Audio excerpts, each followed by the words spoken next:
just because I had to get some groceries, but we are ready for some Stellaris tonight. So let's just make sure that everything's ready to go on Twitch. We've got our encoding options. I'm going to close out my browser. Sorry, I just got to really... um,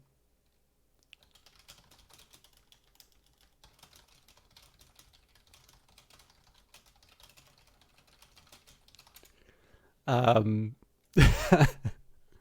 a friend of mine just sent me a very true but a very amusing message. So good on him. For the actually, so one thing I will just say for those of you who haven't checked him out, Brian on the Rocks is a wonderful broadcaster. And I will actually say one thing I really like about him is just the level of positivity and encouragement that he gives to quite literally everyone that he comes into contact with. So if you've not checked out that broadcast, please do so. Now, I actually just noticed something. I'm not going to load up Stellaris right away because I just saw something on... I just saw something on Steam, so let's bring up... so I don't normally read patch notes in that, but it looks like there has been a bit of a surprise patch to the game. So let's just take a quick look here, and hey, cool capitalism facts. You heard ego building is taking place. I am glad that the notifications work. So... All right, I'm Alfred Strike, member of the QA team for Stellaris as part of the custodian's work. Is this the one that I was looking for? Nakama Infrastructure. I would never want to belong to Judge Judy Slayer, thank you very much for the follow. Okay, sorry, I was looking for this one here. Hello, everyone. I'm here to announce a surprise update to the game, but before we get our expectations blown out of proportion, this update contains only a change to our multiplayer backend. We are rolling out the Nakama Infrastructure to boost... Oh, okay. Not as important as I thought it was going to be. Sorry, I had read... I thought I clicked on this, but it turns out... This was the this was what I was reading. So let me just double check here. Work on 3.1 Lem patch as mentioned in Dev Diary 215. The team has done balance and quality of life patch on various features throughout the game. We'd like to highlight some of the more harder hitting changes, not a complete list of changes, and may contain some non-final numbers. As a reminder, the changes to the Necroid species pack were covered in Dev Diary 216. So maybe I don't need to do the patch notes after all. Unless it says this thing's gone live.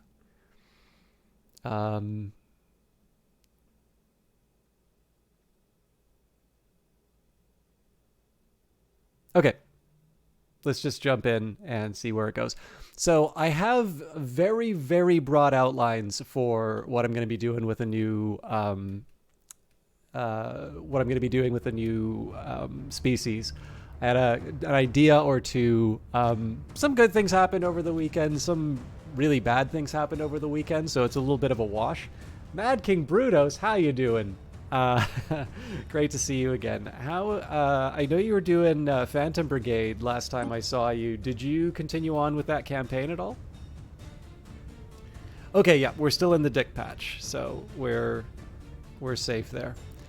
For those of you who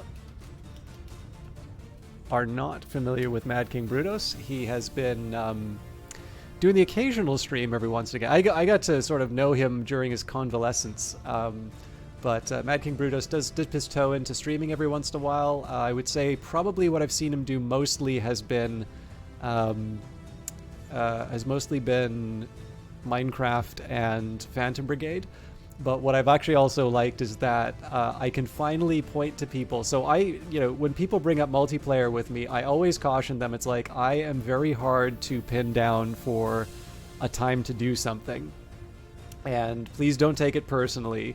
I actually really like playing games with people, and I tend to find that I would like to play more bigger multiplayer games, save for the fact I can't find people to play with, which seems weird as a streamer, but, Incidentally, I believe there is an organization known as the Weekly Stellaris Club that people, if you're looking to play Stellaris multiplayer, you might want. I'm not always as big on Stellaris multiplayer. Not that it's bad or anything. Just it's, I like playing the single player game because they take a long time.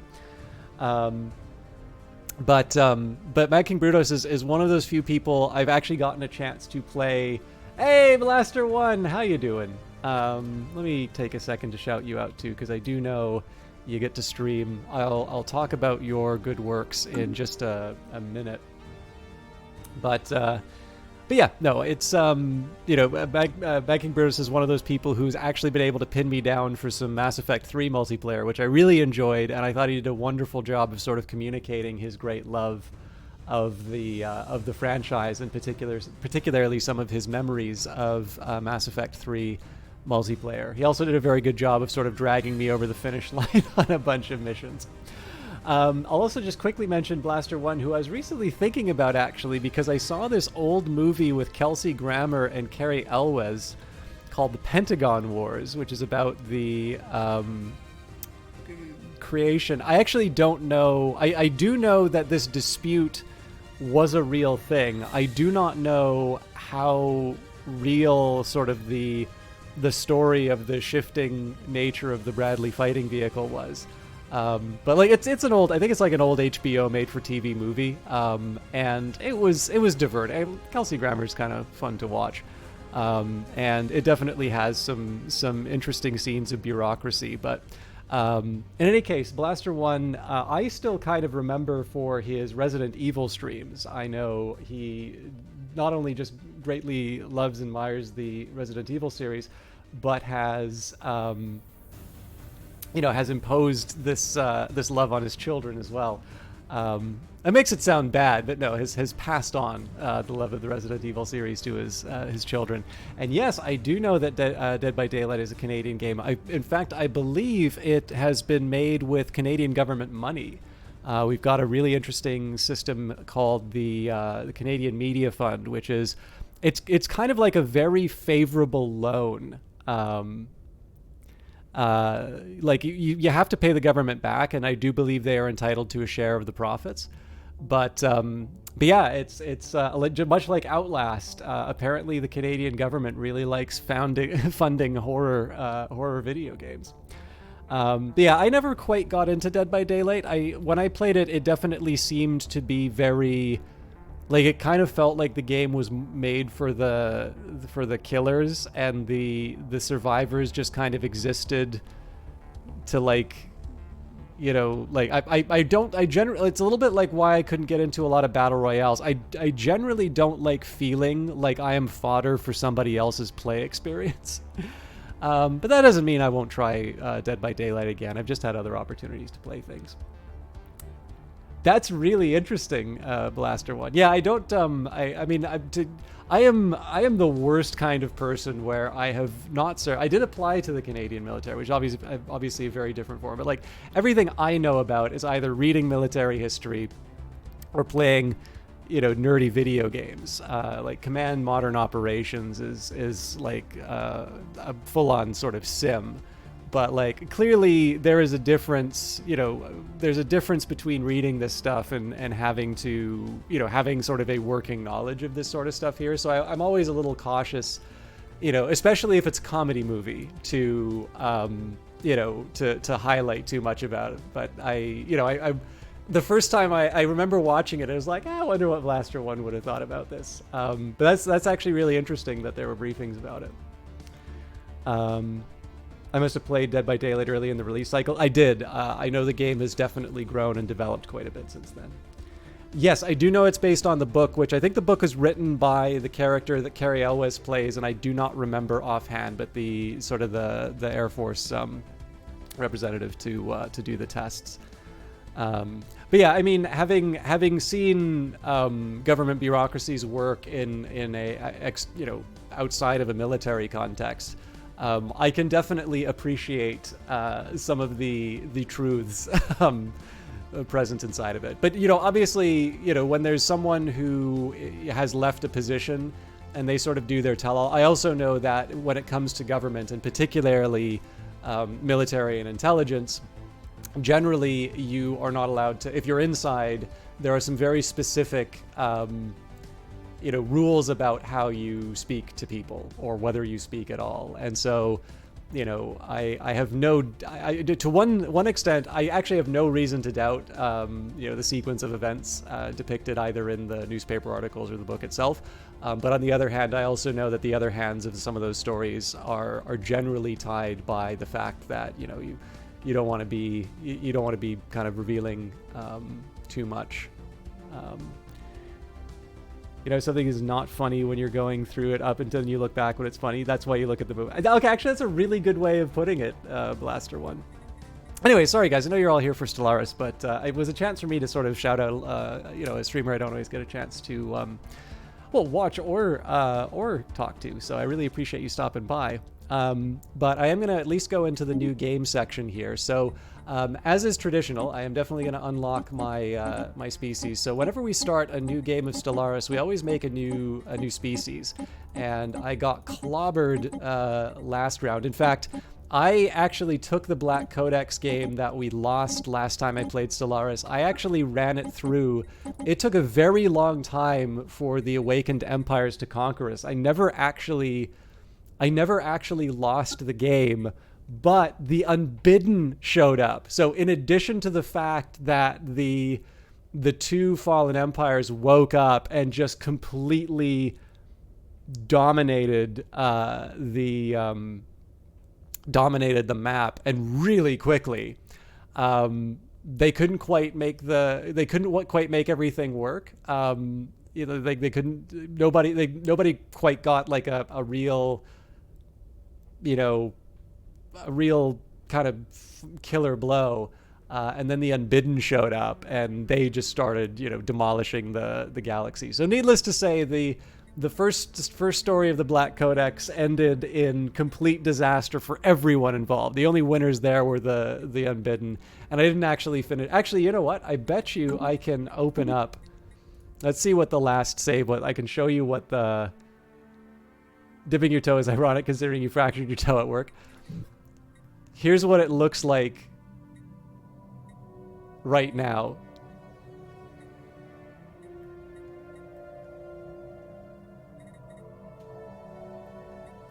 Bradley is one amazing piece of crap. So, here's the Ichnerval regulators. We're still in the game. In fact, if you take a look at the victory conditions, we're still technically number 3.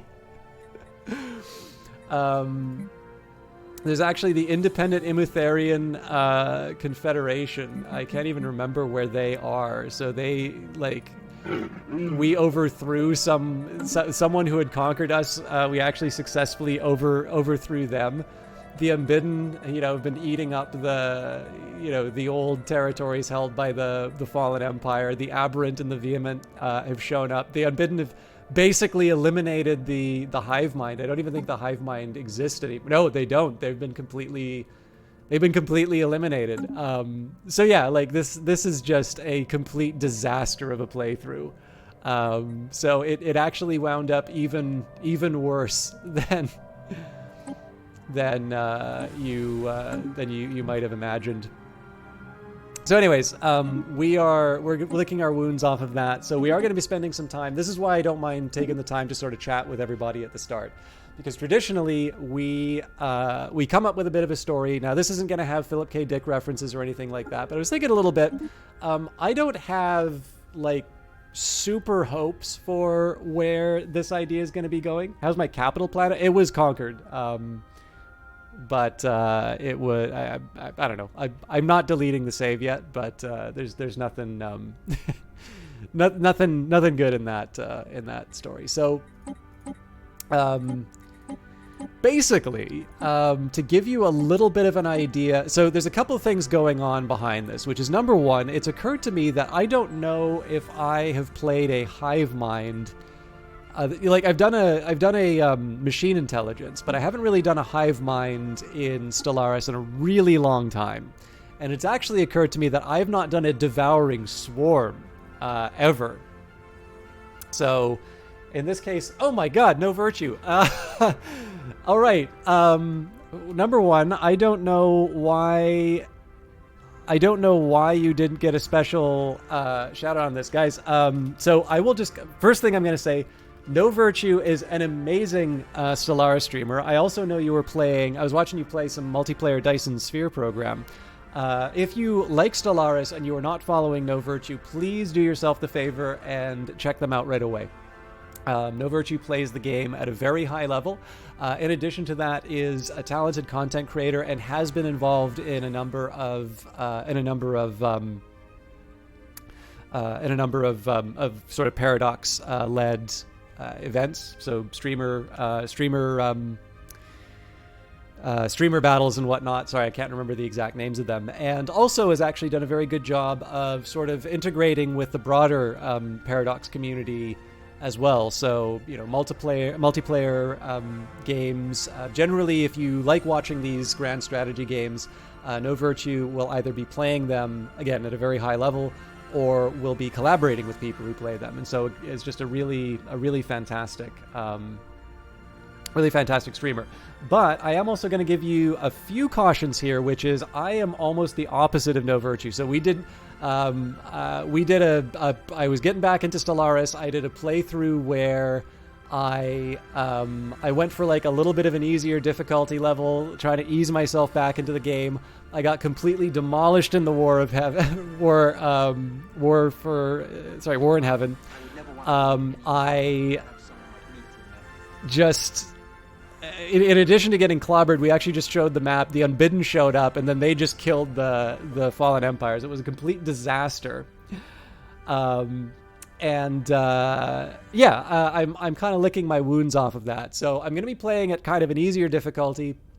I'm actually going to be trying something new. And then, as you've all probably noticed, it takes me a really long time to get into the game, and I take a lot of time talking about it. So if you want to learn Stellaris, I tend to notice I'm good for that. But for those of you who are big fans of Stellaris, I can definitely tell you that some of my stuff is very frustrating. And I think this shout out and this time that I'm taking to kind of describe what's going on, it'll be a bit of an example of that. So absolutely no hard feelings if you decide to go and check out some other broadcasters. I really appreciate No Virtue because I think giving me that host, because I know they're looking to build their broadcast. Definitely a streamer who deserves a much larger audience, and so it would definitely mean a lot to me if you showed that kind of support. But I definitely, I know, let's face it, No Virtue is a tough act to follow. So, I really appreciate you giving me the chance to entertain you. I'll give you an idea of what you're looking forward to for the next little bit. But, I don't want to, I'm in the process of doing some job applications, and I've learned it's very important not to misrepresent yourself.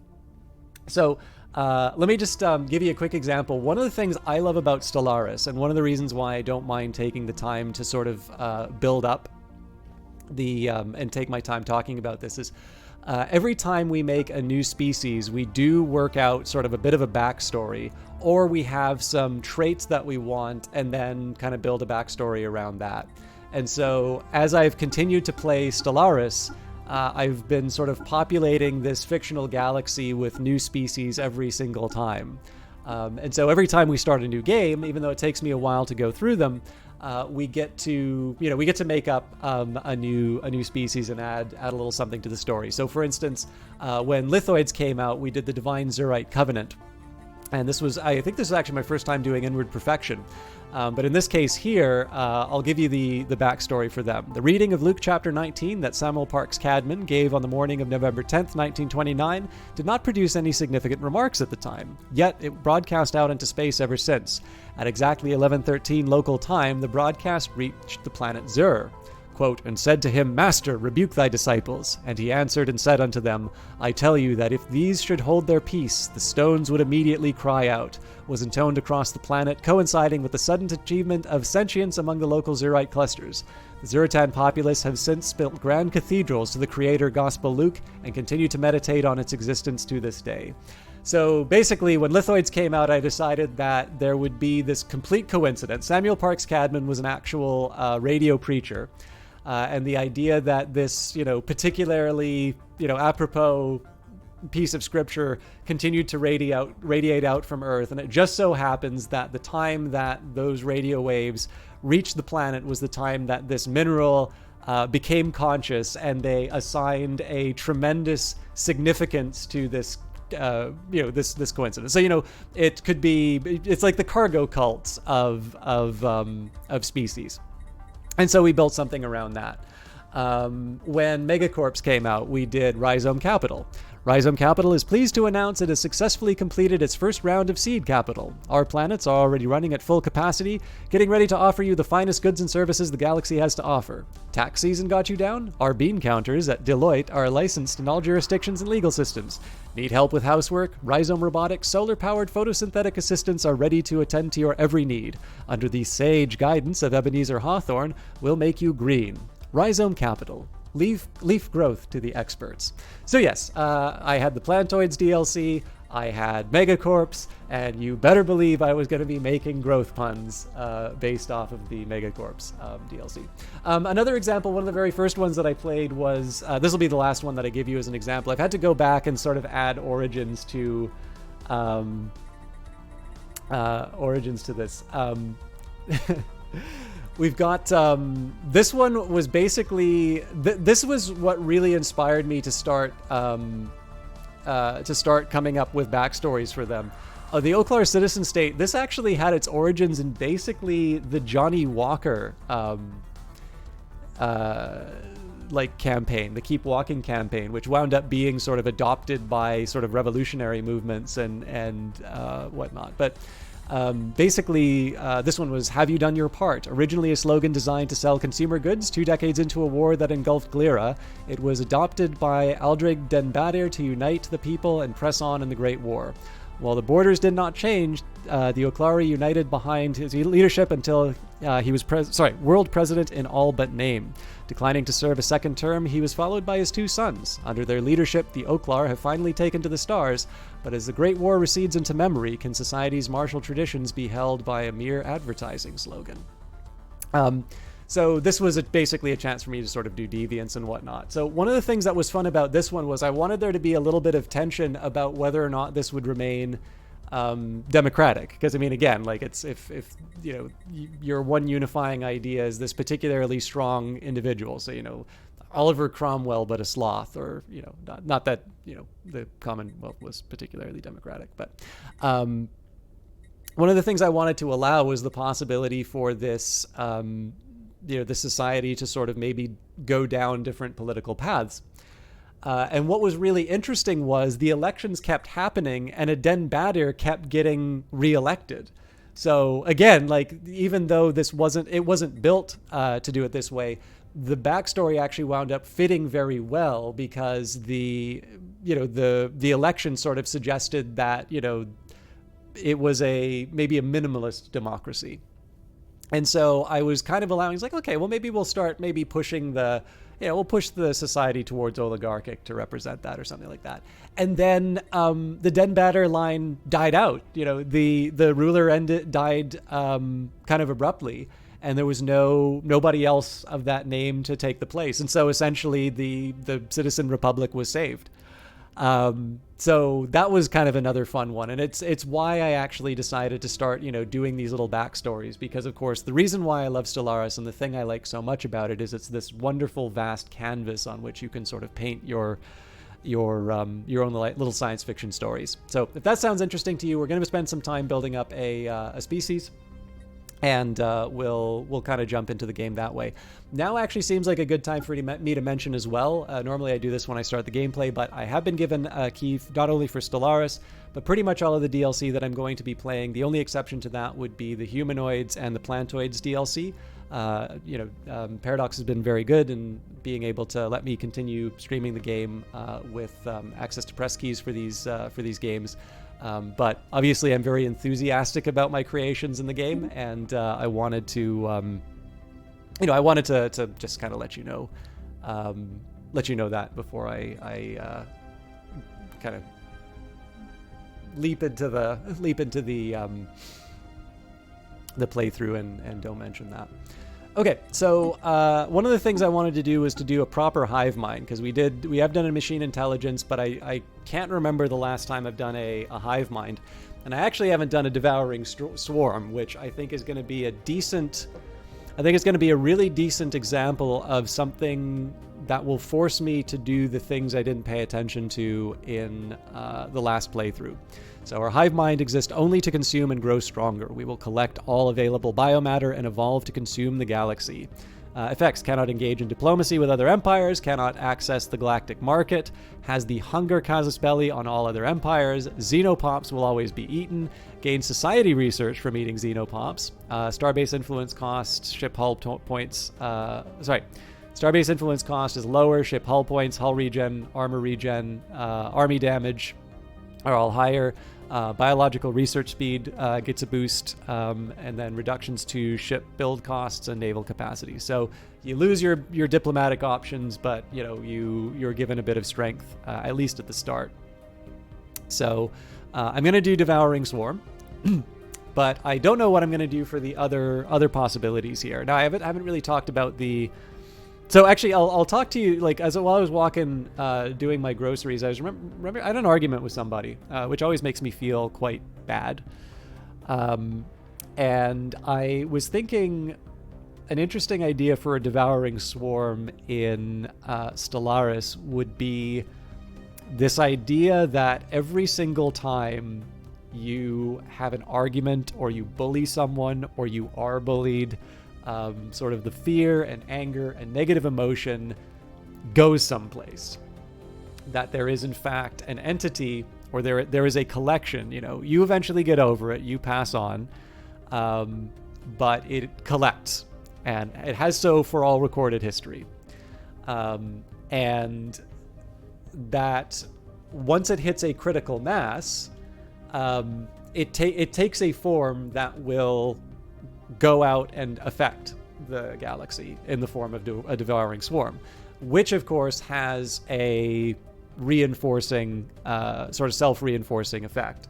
As this nightmare kind of grows, it causes the fear in its in the popular, or in the targets as well, and as a result grows stronger. So again, this isn't groundbreaking stuff, but I thought, this is an idea I'll play around with for the start of a species inside of the game here. So generally, what I try to do is pick sort of traits and civics sort of in line with those particular ideas. But of course, there's a lot of wriggle room in terms of how that winds up manifesting itself. I trust that you have absolutely perfect min-max strategy. I don't actually, because this is one of the first times I'm ever doing. One of the first times I'm doing a Devouring Swarm. But that's fine. I mean, I'm happy to just mess around with some of this. Hello, Supreme Overlord. Am I winning? No, we're just getting ready to start actually.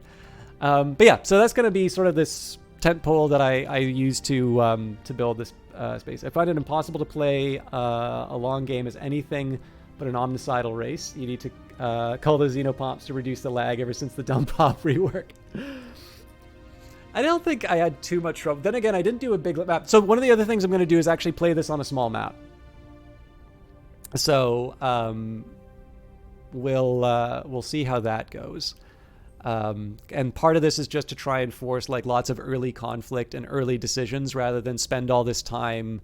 I really drug my feet on really important ideas, and so I want to see if I can get a little bit better at that. So we've got ascetic, divided attention, natural neural network.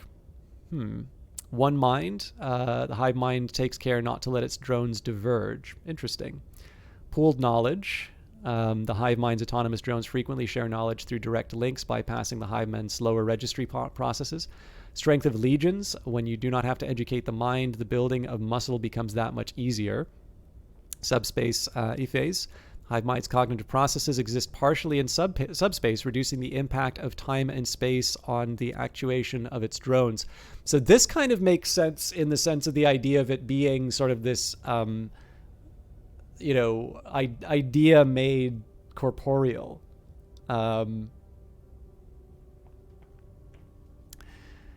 And then subsumed will. The hive mind has sharpened its focus and is very capable of propagating its will even through the most autonomous of drones. Oh, I actually really like that idea. And then waves all influence costs for drone resettlement except for colony abandonment. And then Empire Sprawl from props minus 20%. So one thing I don't like about this is actually stopping me from dealing with the Empire Sprawl problems that I had. Like getting a 20% reduction to that is sort of putting a band-aid over a problem I had last time. But I actually really like the idea of subsumed will as part of the part of the idea behind this species. I think I'm also going to take the time to, I normally save the appearance for last, but I definitely think Muscoloid makes a lot of sense, because, I don't know, like, if you ever watch, like, Planet Earth or, some of the Attenborough documentaries, or Aliens of the Deep, the James Cameron documentary, one of the things that fascinates me so much about the deep sea is how close so many of the animals we find there are to horror stories we know. Like there's a lot of different creatures that look like ghosts. They're completely transparent. Obviously lots of things that will be like zombies and kind of eat dead flesh and such. Vampires that that kind of nibble at the blood of now obviously there's other species that do this that that aren't in the deep sea, but I always, there's just something very, I guess it's got a little Freudian too, going deep underwater into the deep unconscious, but I think this is a fun way we can work with this. So this seems like a decent this is truly the proper manifestation of fear in the world, but I don't want it to be too hardcore for everybody, so I think we'll go for the second best. Okay, maybe I guess we can move on to some... Actually, you know what? Let's do an origin, because I'm not sure. I know some of the stuff gets closed off, so I don't have necroids. We can't do necrophage. If memory serves, we're closed off to Tree of Life. I remember there's a number of... so what was it that we're closed off of? Common Ground, Hegemon, and Tree of Life. Okay, so it's basically the faction and the nice origin. So we have a few options. Doomsday would be kind of fun. Lost Colony, an advanced... Yeah, we can't really do a Lost Colony of fear. That doesn't quite make sense. We're not a machine intelligence, so that doesn't count. Yeah, so it's not just a question of devouring swarm. We also have to avoid the ones that are Gestalt consciousness. Galactic Doorstep's kind of interesting. The civilization is a dormant gateway in their home system, a potential technological benefit or looming menace. So this almost gives sort of a Pandora sort of a story. Yeah, the Doomsday one you're thinking? It definitely kind of interesting. A Lithoid Swarm actually sounds really fun. I could do I could call it like the Avalanche. So this is a neat, Pandora's box kind of a story. Oh man, Shattered Ring, the idea that this was actually something created. We already did Remnant, so I'm a little reluctant to do that. Post-apocalyptic, I don't quite feel is in line with what I was looking for. Man, Life Seeded would be a crazy one. I don't know, Galactic Doorstep definitely seems... It's not what I was thinking of first, but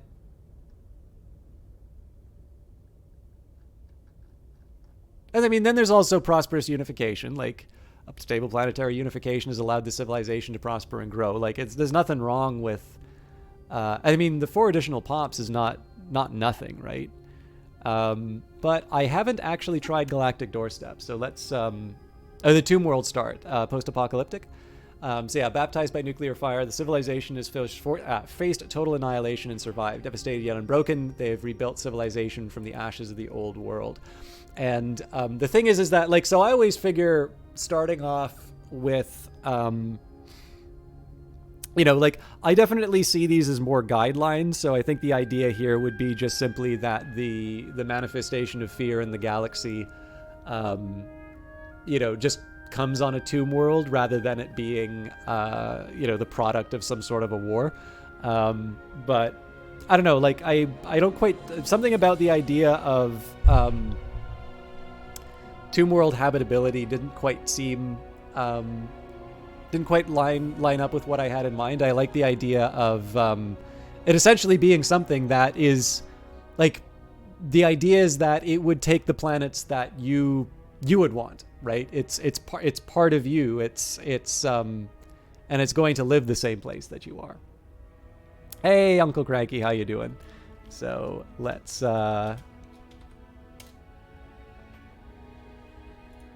give him a shout out.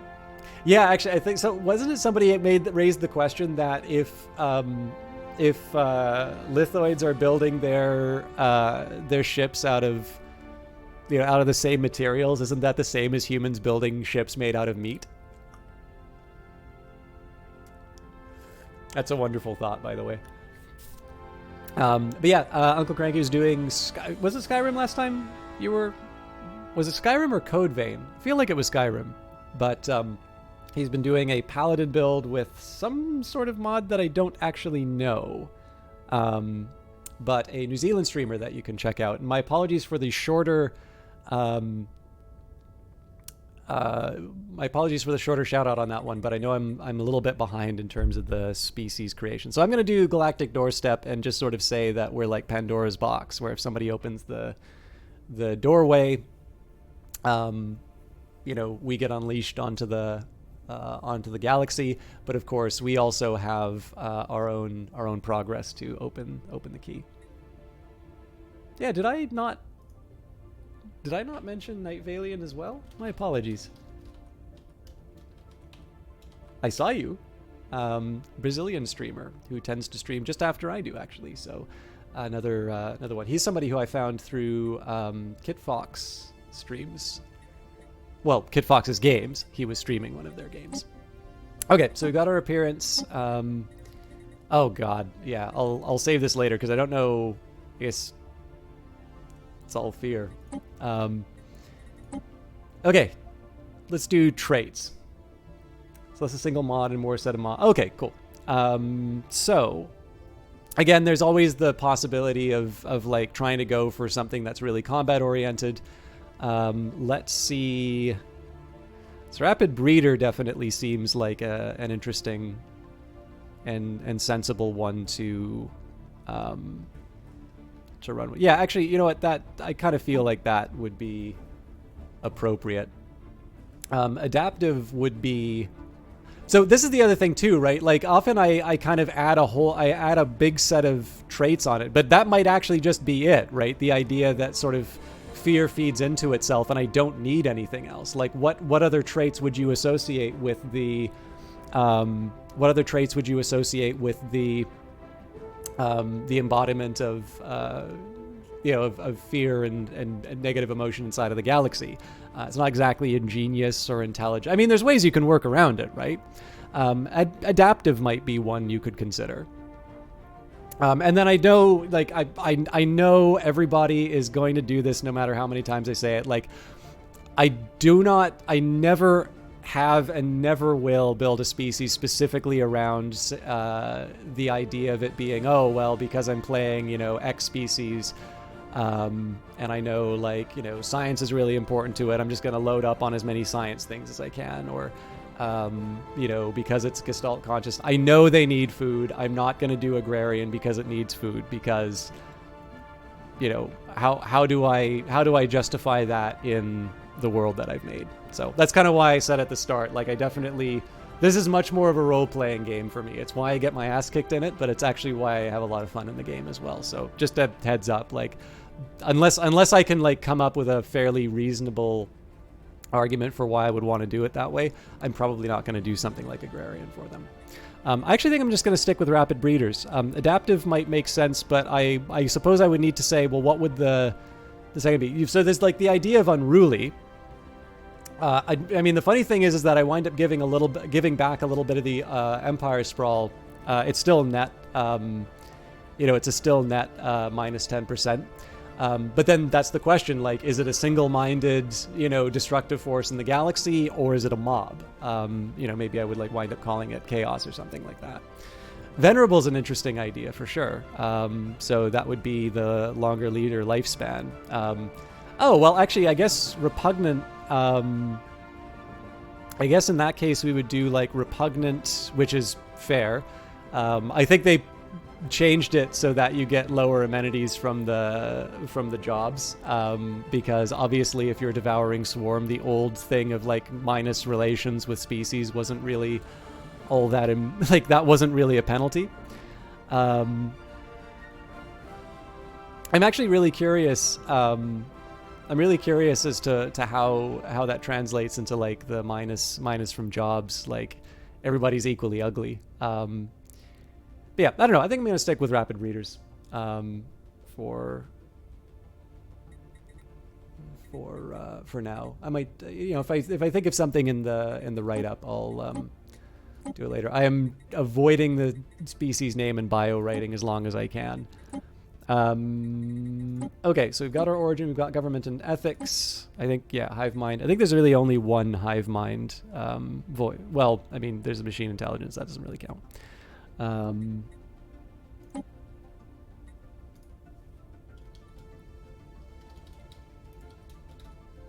I was thinking, like, I can pick out my thesaurus and, like, run around with it, but, you know, simple. Zoological probably makes sense. Oh, yeah, no. I know exactly how we're doing this.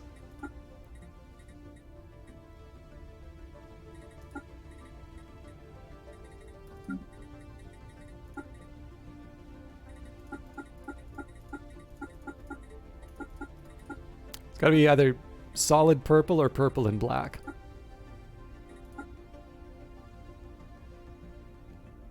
Yep. Unity. Hey, Death Rage. Okay.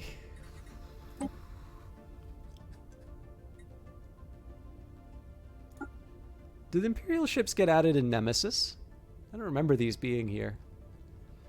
I still think the avian ships look the coolest. Let's deal with that later, actually.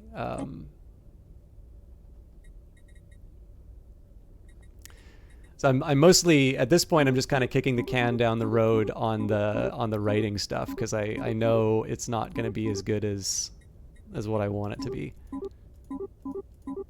What is the most brutal looking of these? The reddish one actually isn't that. I'm wavering between the two. The room will be more important.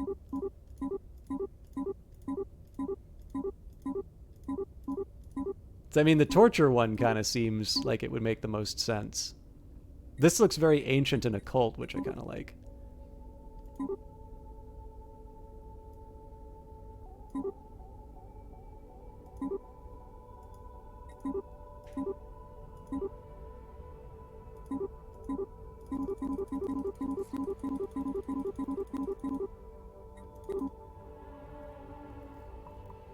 I think I can live with that. It's a little on the nose, but Imperial ships did get added at Nemesis. Okay, cool. Wasn't there a random? Oh, right, because it needs a species name first. Okay.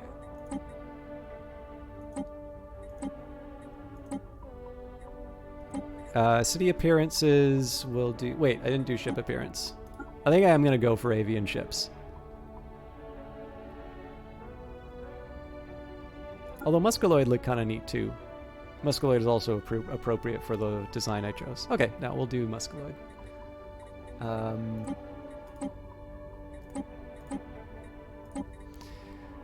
City appearance.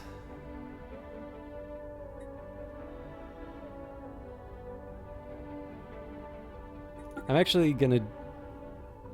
I was gonna say, it looks a little more... you know, closer to the background if I do this one. Although avian looks kind of good too.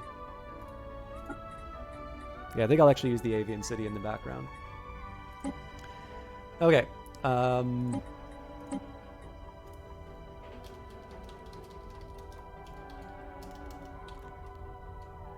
here. So the funny thing, I guess I could say the adjective would be the fearful, but I have a feeling that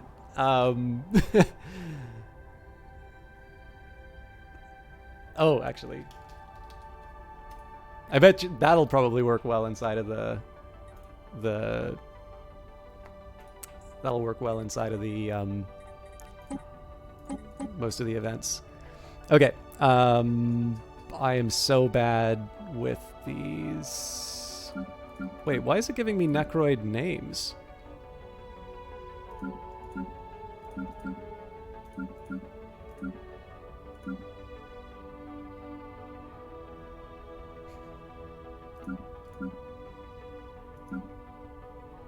I think I'll just go based on the fleet name. So we've got squadrons, we've got slightly more evocative names, Voidfarers. Okay, so we've got the Deluge, Tsunami, Hurricane, Wavebreaker, Crashing Wave, or the Coast, the Jetty, the Crest of Waves, the Anchor. Yeah, this is definitely far more destructive. This is the sort of thing to strike fear in the. You any humans for the memes? So I don't know most of the memes.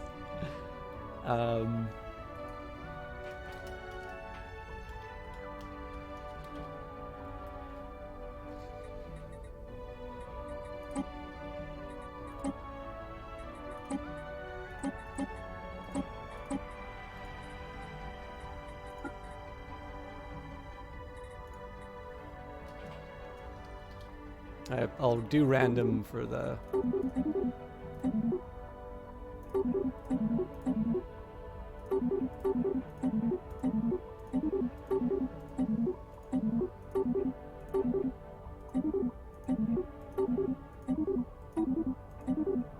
If there was an option to have the star be a black hole, but unfortunately we don't. Unfortunately, we don't have the horizon signal at the start. So I figured the homeworld name was kind of that was the one gimme out of this.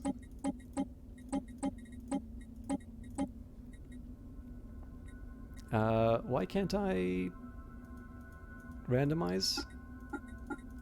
Oh, because I gotta pick male or female. Windsail, Spindrift, Farshore. Deadwake works. Okay, let's try and bang together some sort of a biography for these things. And I apologize in advance because I know I say this every time, but like this time I am sort of feeling on a little bit of a low ebb creatively. I think it might be because I'm actually starting on something that I was thinking of on the way to do some groceries. So let me probably just start off the way that I described it originally with you.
Oops.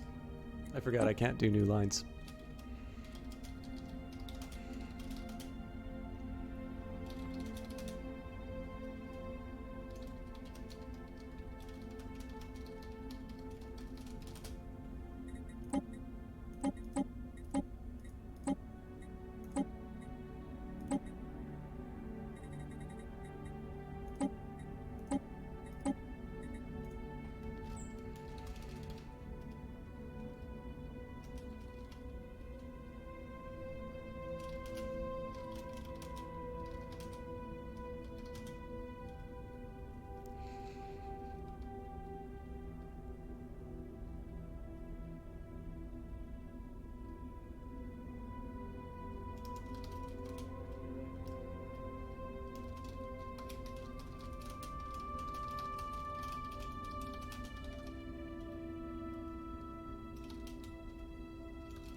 All right.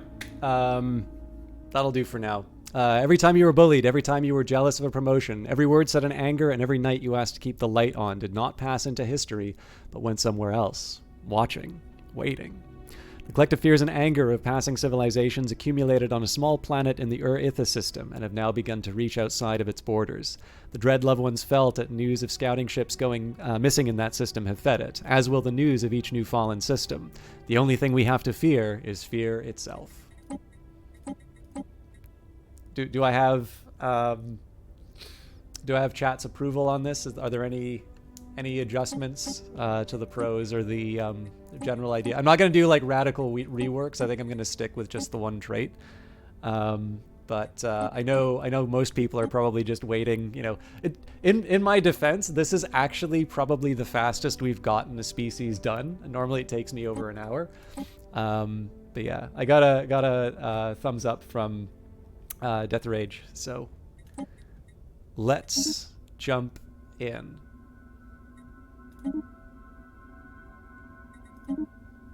Oh yeah, there was one other thing. I probably should have said this at the start. I got some really nice feedback. It does sound like there's a couple of people who do like watching these on YouTube.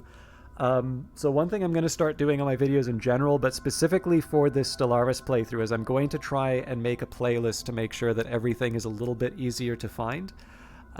So with that in mind, if you are watching this on YouTube and you notice that it's not in a playlist, or if you are watching the overall series and things aren't going through, please, feel free to leave a comment. I'm gonna, like, it's my job to make sure it's done right. But I want to,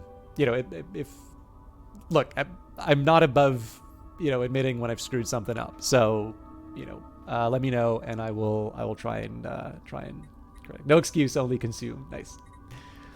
Yeah, I mean it's why, like I said, I'm trying to sort of lick my wounds over. I don't know, like I feel like some of my other species have maybe been a little more exciting, but this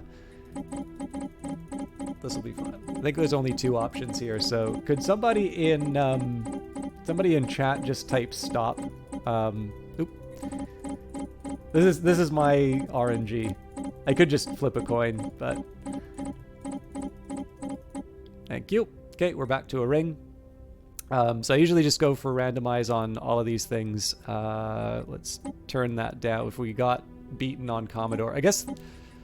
So if I'm not mistaken, okay. So I think Cadet's a new difficulty. Ensign is one below. I believe Captain is the default.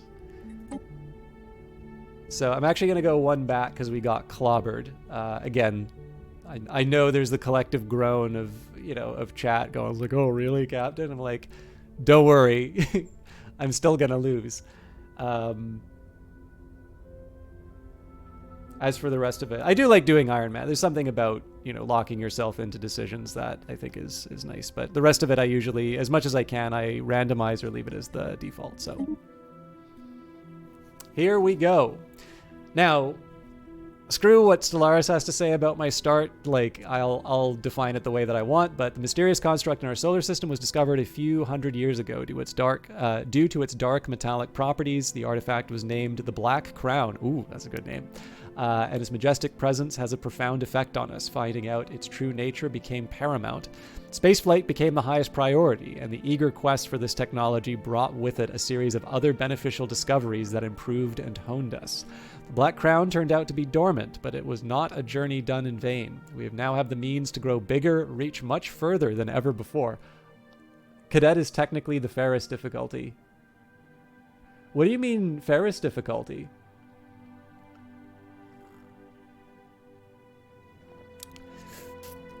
This is actually pretty cool. This is actually quite in line with what I had in mind. So again, sorry if the species idea wasn't that exciting, but I'm actually kind of happy with how it turned out, like in terms of how it lines up with the game's description of the. I think I just got really lucky with the name here. All right, so let's start with the gameplay stuff. I have field modulation, which will give me a percent-based bonus for technicians. Now, the nice thing about that is it's cheap. The not so good thing about it is, I mean, it's based on population, and this is the lowest possible. I mean, this is the least I'm ever going to get from field modulation. The biggest thing for me, Sephrail, thank you very much for the follow. The biggest reason why I'm actually inclined towards taking this right here is that it's 2,000 research as opposed to 3,000. So if nothing else, I just get a chance to draw from the deck a little bit sooner. So I think I'll probably go with field modulation there. No Empire has hidden bonuses on paper. Oh, interesting. Yeah. No, I feel like, I mean, look, like I said, I think people know that this is not the place where you go to watch like a skill-based stream. Again, that's why I like being able to shout out No Virtue, and why I actually really appreciate it when she hosts me, because I am just so different from what I think most people are looking to experience, but at least who watch her stuff. But yeah, I mean, I definitely have the, so I mean, I sometimes overplay like the, you know, my badness at the game. But I do tend to feel, I'm actually not one of those people who gets too mad about the AI getting certain bonuses, because in the end, like, you're a human being. You're able to exercise some creativity in the way that you approach challenges inside of games, and there really isn't a way for an AI to quite capture that. So being able to give them, you know, a little bit of a boost isn't the end of the world, I think. But who knows? I mean, maybe I'll just, you know, wake up next to a really evil and difficult empire and and talk about how terrible the game is. Okay, so I don't really feel like I need the hydroponics farms or bays right away. There is a side of me that really likes the extra research, but I do already get sort of a social bonus from eating an enemy species. Then again, if I eat an enemy species, I'm also getting the food bonus. So I'm actually going to take a quick second here and see what we're at on Phobos. So we're currently generating 3 food, even though the mine is producing more. That has to be net. I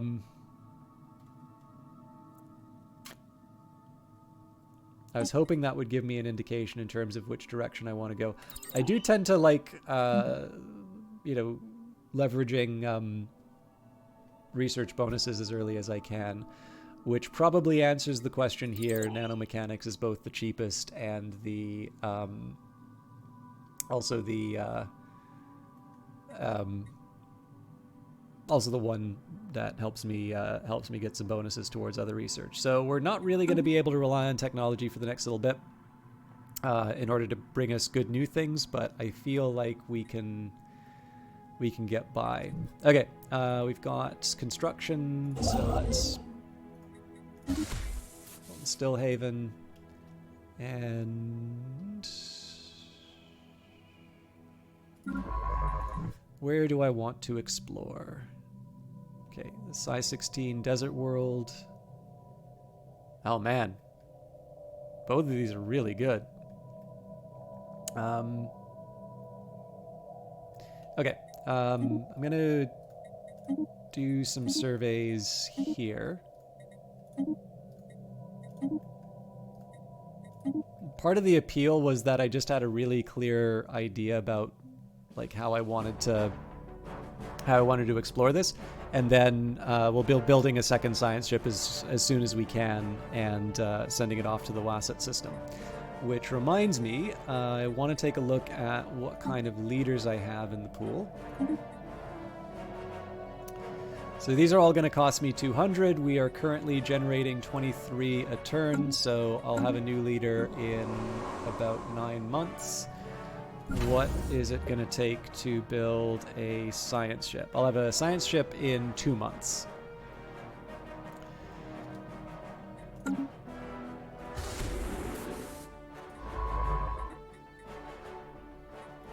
Nope, don't patrol.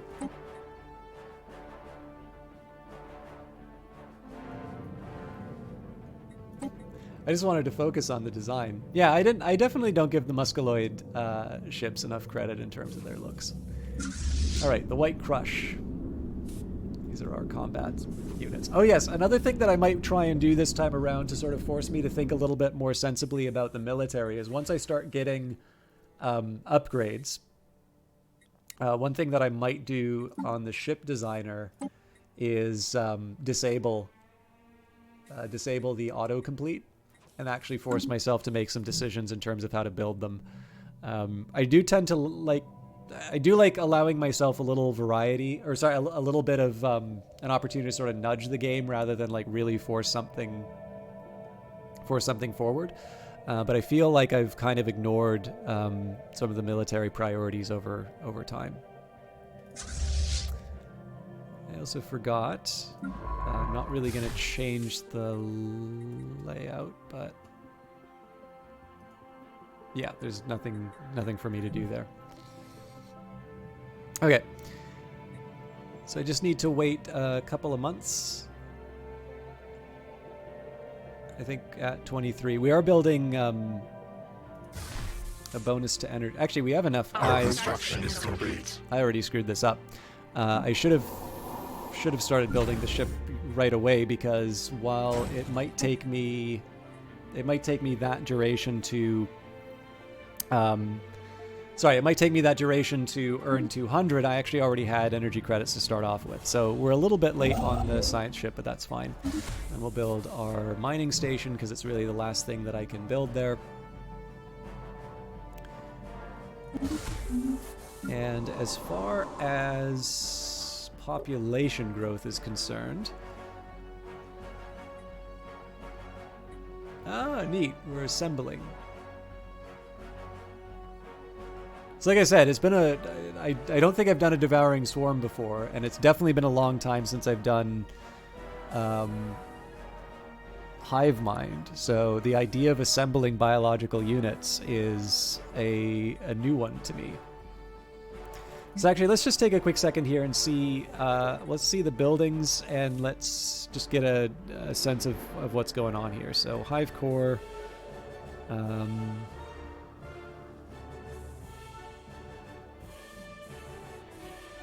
don't think there's anything too special going on there.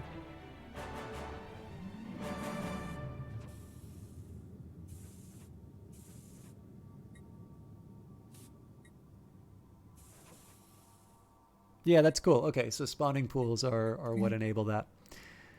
As far as buildings I would want...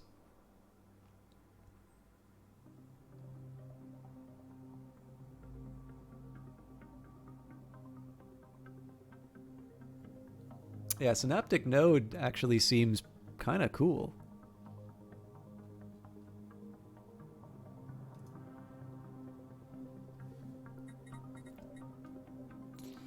But obviously I want to get my fleet up and running. Okay, who do I want for exploration? I feel like the carefree scientist would be best. They're the oldest of the batch, but they're the most in line with... they're the most in line with what I would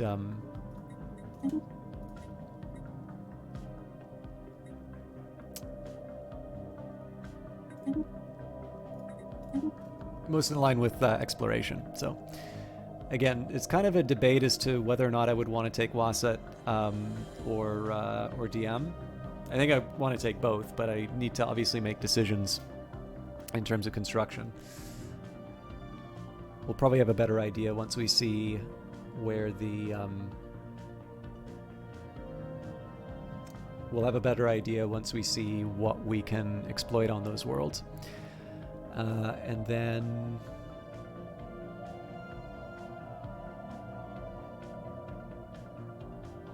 Sorry, I just need a second to think. So we've got 6 jobs available. We're growing at a decent enough pace. The majority of that's going to be going into maintenance drones. Okay, so I'm not actually really seeing any benefits out of it. Yeah, so I guess this is the real catch here, right? Is that it's all well and good to have amenities, but I feel like I should probably be building better buildings to take advantage of what these things are doing. So maybe we'll do an agriculture district when the time comes. Someone at the door. Without the slightest warning, the mysterious alien gateway in our home system came alive. An energy surge pulsed out of the... Once more with feeling. Someone at the door. Without slightest warning, the mysterious alien gateway in our home system came alive. An energy surge pulsed out from the artifact, and for a fleeting moment, a glowing, vibrating orb visited the center of the structure. This remnant of a former civilization may not be so dormant as it previously believed. Although the gateway was open for no longer than a few seconds, it was enough to let through some space debris, rocks, and dust that, upon closer inspection, turned out to be valuable resources. All right, that's very welcome for us. I'm going to be using this for expansion first. Okay, I'm just going to adjust the order in which I...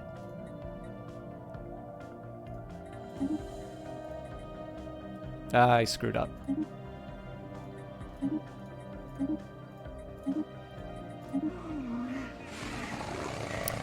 The discovery of alien life. The hateful bow chaser has made a startling find on Diam 3.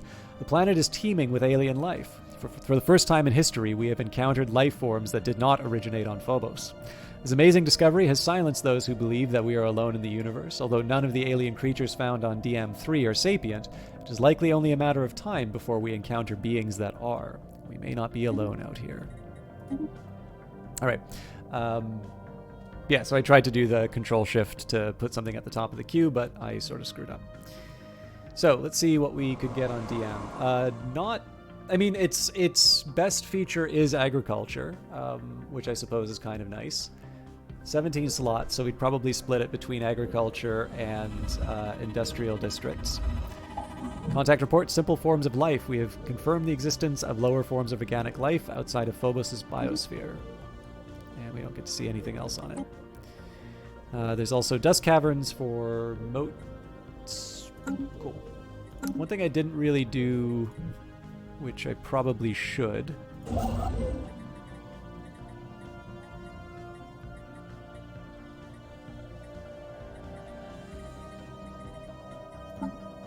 We have found an anomaly.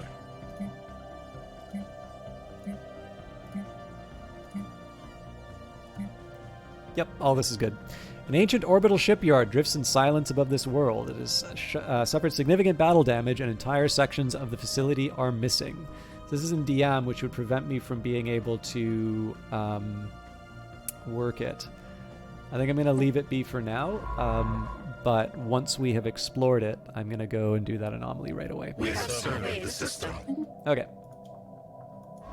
So, pros for DM. No, damn it.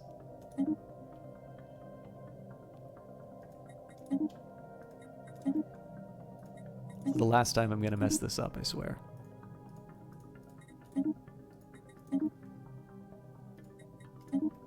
So, pros for the DM system, habitable.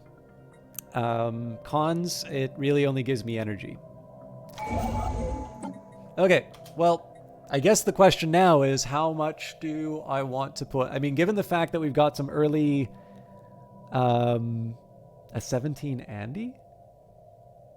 Sorry, I don't know if I follow Irrepressible, but welcome. I hope you're doing well. So the appeal of this, of course, is we've got 2 expansion options, very early expansion options. One additional pop. So, I want to hold off building the colony like immediately, but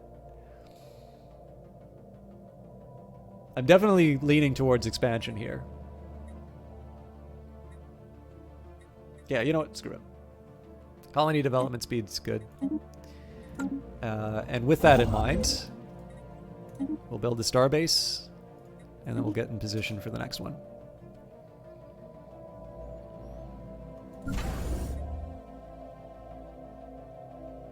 Oh, but yeah, where am I going to get the food? Okay, well, because I know I'm not going to have that much to spend on space infrastructure, we can definitely build that new farm. And with the galactic... Oh, hang on. So we don't have access to the galactic market, but we can buy food through other means. Interesting. Okay. Well, we don't need to build the colony ship right away. But that's good to know. It's Twitch meme about the number of viewers. Just happy to be part of the crowd. Oh, yeah. Well, I mean, obviously that that's no virtue's contribution. I tremendously appreciate it. Although I'm happy that enough people are liking the the experience to stick around with it. So this is actually a very rich system. Impressive structures litter Wasat 3's surface, practically begging for some archaeological work. Well, we'll research that one because I don't have. We should be done in time for me to get the other expansion done. And again, the advantages I'm going to be getting from the Wasat system are not critical right away. So if I want to build a colony ship, that's going to cost me 200 alloys. I want to make sure I have that in the tank, but clearly we can start building up our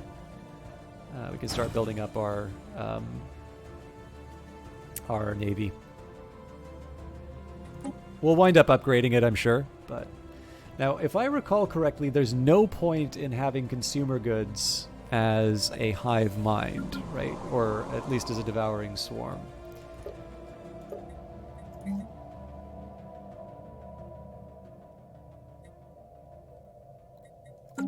So presumably I should change my... Oh, neat. Yeah, so it's do I want raw resources or advanced resource? In this case, I'm not going to mess around with this, but Our construction is complete. okay. So for starters, let's get that energy boost.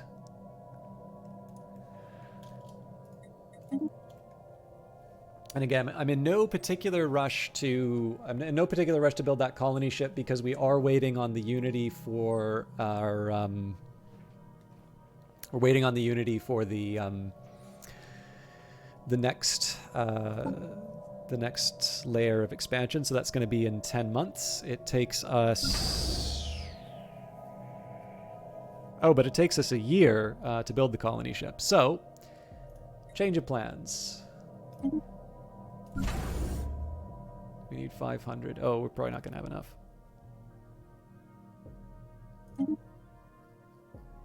We just have enough.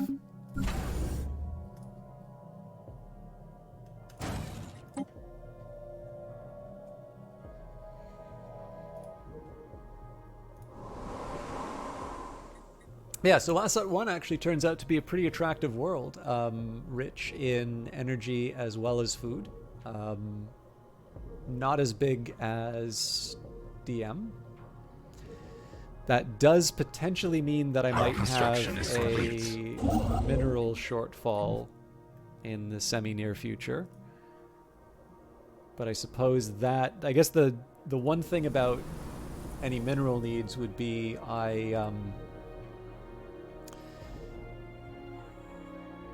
I guess if it really comes down to it, as far as the minerals are concerned, that's the most likely to be found in space.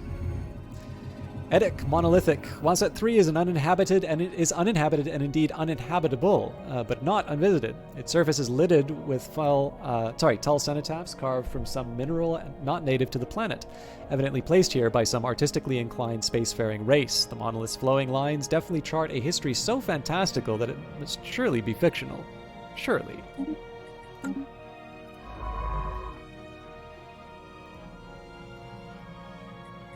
So my construction ship's going to be hovering in space again. We flee the hostile swarm. Oh! Construction ship Hateful Cunning Kirill has encountered a hostile Gateway Vermin fleet in Ur-Etha and is currently attempting to evade them. The uninvited. Once again, the slumbering gateway has come alive. This time, it was not a boon, but rather a bane that came to us from the great unknown. A single space-dwelling creature sprang out of the glowing gateway and seems to be on the prowl. Answering to no kind of hailing or warning, we should move to eradicate this threat immediately. Battle stations. All right, so it's a level 43. This is actually... So my guess here, this is a conscious choice on the part of whoever made this origin to say, hey, heads up. It's not just good stuff. You're also going to you're also going to have some tough guys. I think I'll go for the gale speed. Oh, but I spent all my money on food. But yeah, so I think this is warning you to keep your navy up, which again, as a devouring swarm, we probably want to do anyway. But contact report remnants. We have confirmed first material traces of intelligent life on an alien world. I will have to find that in a minute, but we will enjoy some spectacle. Hostile swarm engaged.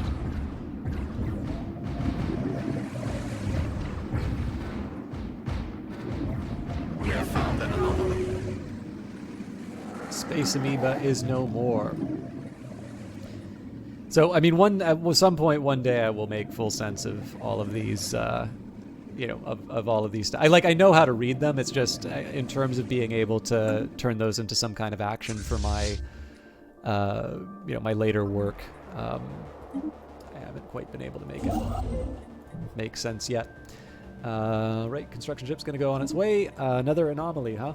Impressive structures litter a small area on the surface of Wasset 5, practically begging for some archaeological work. Well, we're kind of waiting on you right now, so maybe finish your exploration. I do like doing the anomalies, and I know at least the most common feedback I get is that I do them too early.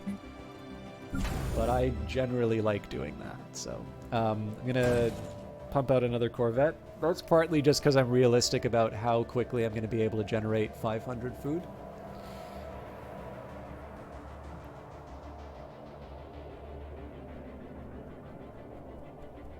I figure based on how long it's going to take me to get enough food, I'll have enough warning to be able to get that colony ship built. But I would like to get it done early, just because if I get that nice early expansion advantage, the extra pops on the worlds, and particularly if those worlds are going to be generating food, it's a good opportunity for me to just sort of expand out rapidly, and do the magical things. I suppose the other nice thing, as far as where this galaxy is going, if we do wind up running into another species right away, we've got some pretty natural choke points. So as soon as we take Bera, we've sort of claimed all of this for ourselves. Same story with this system. Actually, nope, that's got an entry in, so I can shut up. Okay, so we've got amoebic synapses, starbase influence cost. Look, it's not bad, right? I am going to need the influence to be able to, to expand. But clearly one mind. The overmind is a chorus of thought that even the cold emptiness of space cannot silence. New colonies start with an additional pop. That was what we were working towards, so we now have the bonus towards the development speed and the additional pops. I might even go for the spawning frenzy. It seems a little bit better than what I get from the expansion. The way I kind of think about this here, right, is that the Empire Sprawls for systems and colonies is reduced by 25%. The percent-based changes are going to be ones that have the largest impact when you have a big, like when you already have a big empire. Whereas, essentially being able to like have one full pop available on a new colony, each time I do a colony, the earlier I'm able to get that done, the better, I think. All right, automated shipyard. While conducting their survey on DM5A, the hateful bow chaser detected the remains of an automated shipyard in orbit.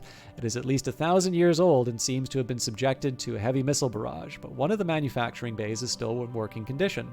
Science officer Yethag Unrove is confident that power can be restored to the shipyard, but it would be a significant project. So I moved the construction ship at the wrong time, but we will be able to bolster our navy out of that. What's happening on Phobos? We have surveyed the system. All right, that's welcome news. Although a little dry so far as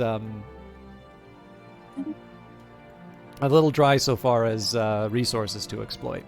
And again, just a reminder for those of you that don't know. I mean, if you watch me, chances are you already know this by now. But hitting Control Shift when I selected research the anomaly, put that to the top of the queue. So I've messed this up a couple of times. I do like doing right-clicking the menu when I'm streaming. I don't actually do it when I play the game because there's hotkeys for everything. But being able to clearly show what action you're taking. The only thing is I don't have a way of telling you what key combinations I'm pressing.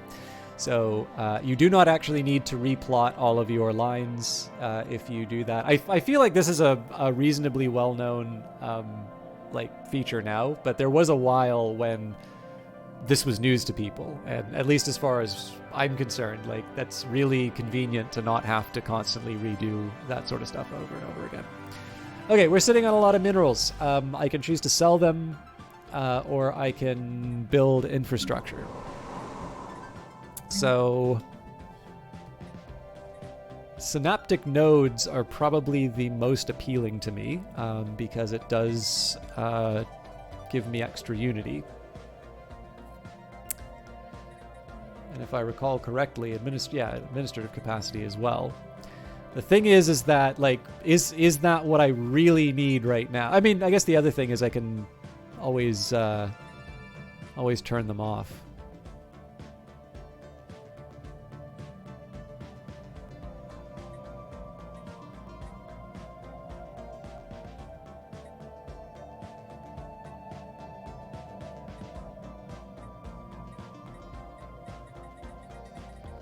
So I don't know, at some point I probably want to build a stronghold, and at some point I probably want to build a synaptic node. Question is, do I want to do that now? And the answer is probably no. Alright, a leader has gained a new level. Governor Welk Bowsprit.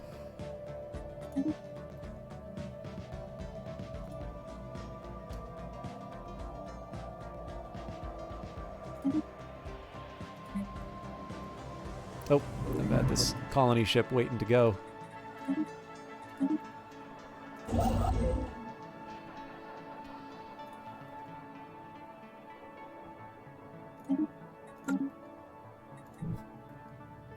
So now we just wait for the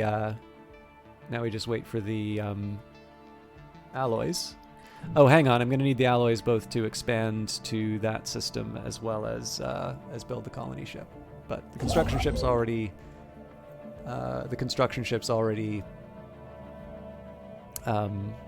occupied, so I can be patient.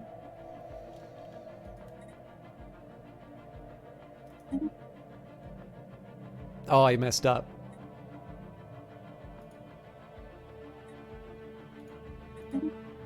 Oh, it reset. That sucks. Alright, abandoned amusement park. The structure on Wasat 5 are not as old as we first believed. It seems to be a playground or an amusement park of some sort. Science Officer Slurg Windward notes that many of the contraptions are highly complex creations that we can learn much from, and that, to the builder's alien eyes, this might have been a cutting-edge sensor array or even a gigantic art installation. Regardless, to us Fear, it looks mostly like a place that you would take your young and let them amuse themselves. At least we got some science out of that, but I do feel a little goofy about reassigning my... Oh, maybe it didn't completely reset. The system. Okay, our first strategic resource on NM3. During the survey of NM3, the hateful bow chaser discovered a previously unknown strategic resource dubbed Zro, which we learned the origins of last playthrough. It is an extremely rare aerosol of exotic particles that appears to have been deposited here through a meteor impact, but its true origin is a mystery. If ingested by psionically gifted individuals, this aerosol should act as a very potent and potentially addictive drug that enhances psi abilities. While we do not yet possess the means to extract this resource, we should seriously consider establishing control over the system for its future exploitation. Now, I don't recall if hive minds actually get psionic abilities. But one way I could check that would be...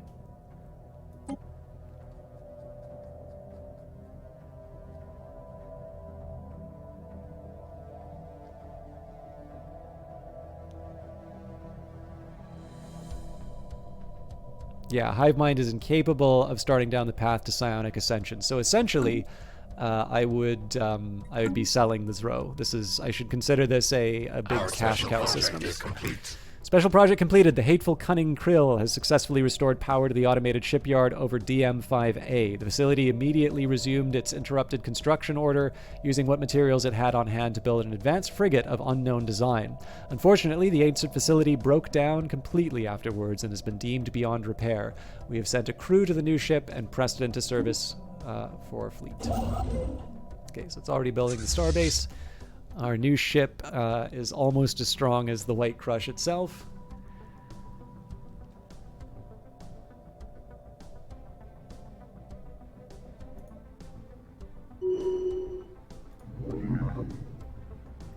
And the hateful, clever clam.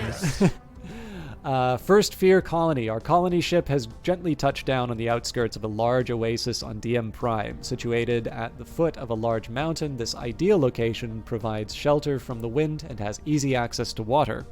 The ship has been permanently converted into the administrative headquarters of a new settlement, and its reactor core is in the process of being removed so that it may serve as the colony's temporary power source.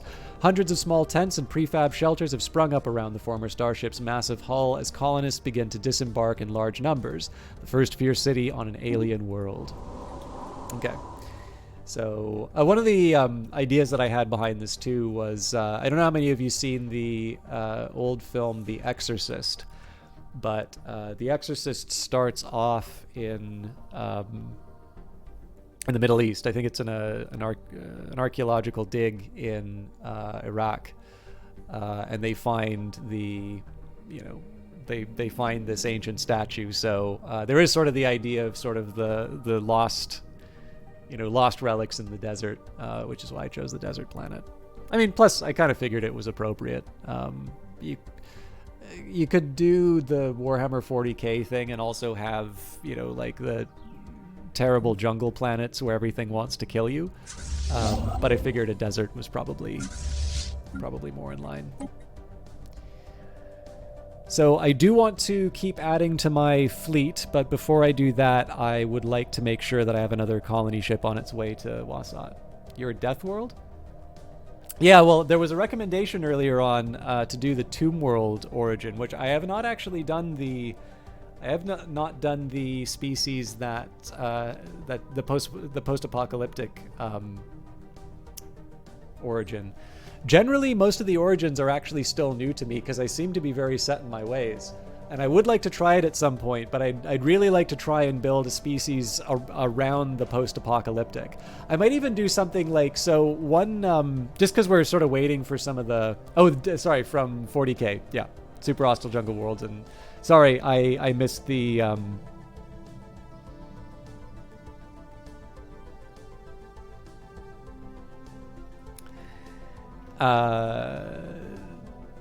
sorry, making Bruce. I don't know that much about 40k. Like, it's hard to be a gamer and not like have been exposed to it. But yeah, some of the specialized terminology I don't remember. So yeah, my double attention. Yeah. So what I was thinking is I could do. So for those of you that remember the Megacorp Jomar Limited. So one of the things that I like to do sometimes with species is I have the species type. And then there's your civics and everything along those lines. And I actually have two of the same species with totally different civics. And the idea being that like one group was exiled and the other wasn't. I think that's also in some of the default species in like that Paradox gives you.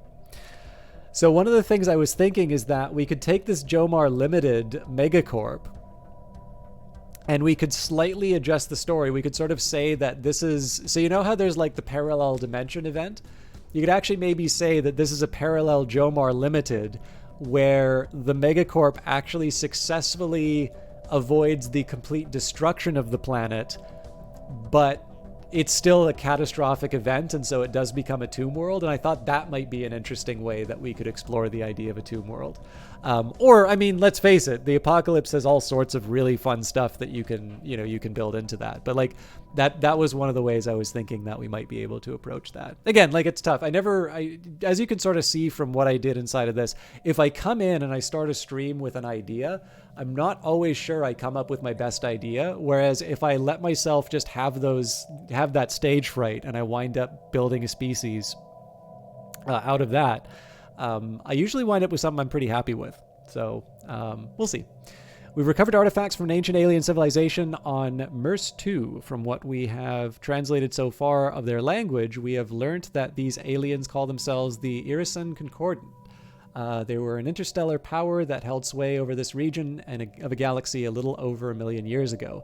They appear to have been 6-limbed mammalians, and there are several references to some sort of plague called the Javorian Pox, which swept across their empire with devastating results, possibly leading to their extinction. So this is our precursor event.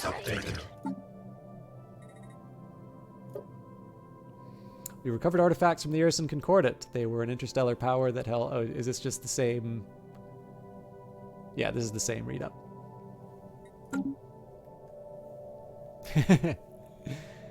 Yeah, well, I have not also done like a... So for those of you that are new to Stellaris, if you like the idea of a... Construction is complete. Sort of a devouring swarm, but you don't have Unity... Was it Unity? God, what was the DLC name? I'll find it really quick. Utopia. Sorry. Survey the system. There is a what is it? Fanatical cleansers or something like that. Yeah. So like what Mad King Brutus has described, correctly said, like essentially what I'm playing here are basically the Tyranids. Paradox can't call them the Tyranids, but you know we can call them the Tyranids if we want. But if you would like to play something that has sort of a similar flavor, sort of can't be friends with anyone, but you don't necessarily want to get a DLC just to play a certain type, there is the Fanatical Purifier play style, which is very similar. Like you can't be friends with anybody and you essentially just eliminate everybody else from the game. Tempo I'm playing at is higher than yours. That's fascinating. Because I normally think I actually play very, very slowly. But I'm glad that we have I'm glad that I at least have one fellow traveler in terms of taking a more ponderous approach to the grand strategy games. Okay, so we were talking about or unless you're talking about like expansion, but it felt like I had a couple of good worlds here, so I like being able to build a large industrial base. So in this case here, it's pretty much. I've already said that I'm committing myself to trying to fill as many of these jobs as I can. The other thing that's worth thinking about, right, is if you take a look at my. So we bought all this food, so this is a little bit of a a gimme, but we're sitting on a lot of minerals, and one of the things that this is representing is that I do not have enough like I haven't really been able to direct my people towards meaningful infrastructure projects. So of course I can always sell it. That's always an option. And I might do it just so that I can get the last little bit of alloys to start colonizing the Wasset system. But the other signal, like selling minerals is not the best use of them. Whereas I will have much more to do with my minerals if I start taking these different systems and if I start having lots of pops that need jobs and so on and so forth. So in this case, spawning frenzy is pretty much a must-have at this point. So upon claiming a new nest, the breeder pods have powerful instinctual compulsion to spawn at a frantic rate. They typically die from the strain, but the birth of many fresh drones speeds the processing of new worlds.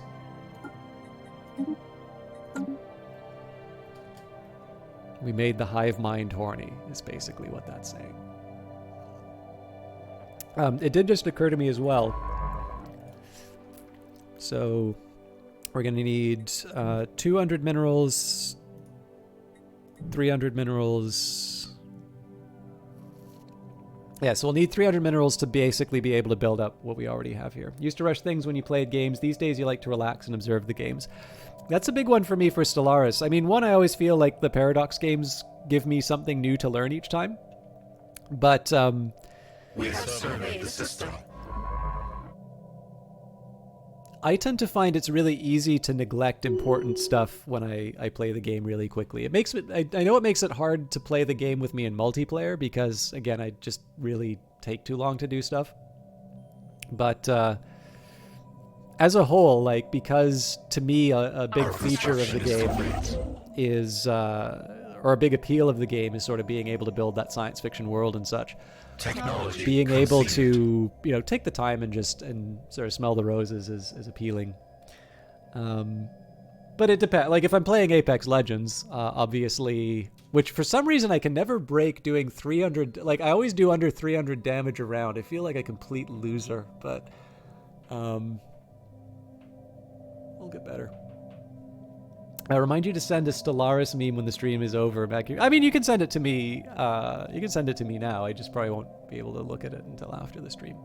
Okay, Biodiversity Studies. Studying the different forms of life that appear on our world helps us better understand ourselves and the life that surrounds us. So, growth speed or unity? I think in this case here, I do like the extra unity. But I'm going to go for the growth speed because in an ideal world, I'm going to have 3 worlds of pops growing on it.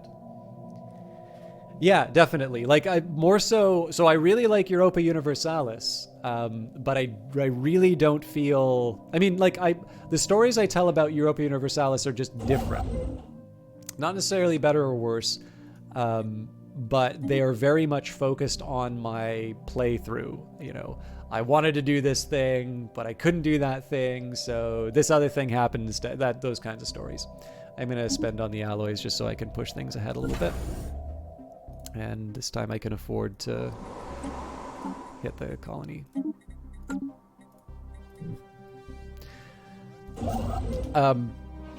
Yeah, like, and I personally think that there's value in that kind of gameplay. I think that can be a very rewarding and interesting way of playing as well. But I do tend to notice that the whole, like, I'm building a world, I'm telling some stories sort of feeling is like that really only happens in Stellaris. And I think, honestly, if I had to give a specific reason why, I would think it's because in the case of Europa Universalis, you have, like, history as your basis. So you already kind of have all the borders drawn and things like that. Whereas in the case of Stellaris, it's like having that first settler at the beginning of civilization. You can do anything you want in the galaxy. You don't need to worry about the fact that, there are specific historical reasons as to why this group was disadvantaged compared to another. And I know there's, like, some things you can do to mess around with Europa Universalis, but I really feel like this game, especially because it seems like one of the ideas that they had when making it was specifically building a game in which you could tell whatever science fiction story you wanted. I sort of feel like this has given me the greatest opportunities to sort of, flex my creative muscle, such as it is. All right, enigmatic spacefarers. We've encountered advanced alien life. Contact seems inevitable. Intriguing. Encounter at Epturban. We have made first contact with mysterious aliens in the Epturban system. We should find out more about them so that we may decide whether they would be suitable nutrition for our drones. For now, they've been given the designation Beta aliens. Yes. Yeah. Okay. Sure are a lot of them. So...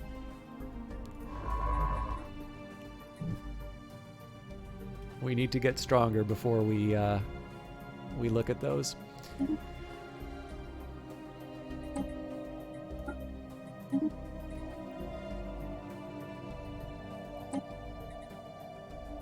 What else did I want to... Sorry, I was going to do something and I can't. Right, so we're moving into the NS system. This is going to take a while to get where we need to go, but I am at the point here where I have drones. So just to remember, maintenance drones right now will produce amenities, if I recall correctly.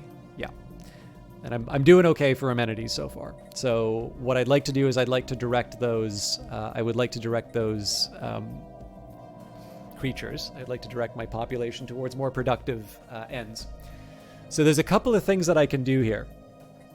One, I can double down on agriculture, but I figure at 18 a turn, we're doing okay on that for now, especially because we've got a couple of worlds with lots of farming coming online soon. In fact, let's just do a quick review of what we have access to. So lots of, lots of farm. That's definitely going to have some energy. Wasset really does not inspire a whole lot of confidence, so I suspect what I'll probably wind up doing is I'll take advantage of it for industrial districts and sort of specialist districts. And then, if I recall correctly, DM had a nice farming slot. Oh, no, actually. Well, I mean, farming was the most that I could get, but there's going to be some extra industry as well. So there might actually be an argument for more food on the capital after all.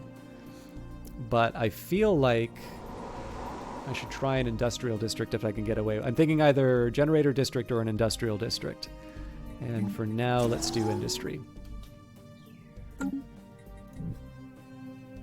I know I'll have some more coming online, so I don't want to get too industry crazy, but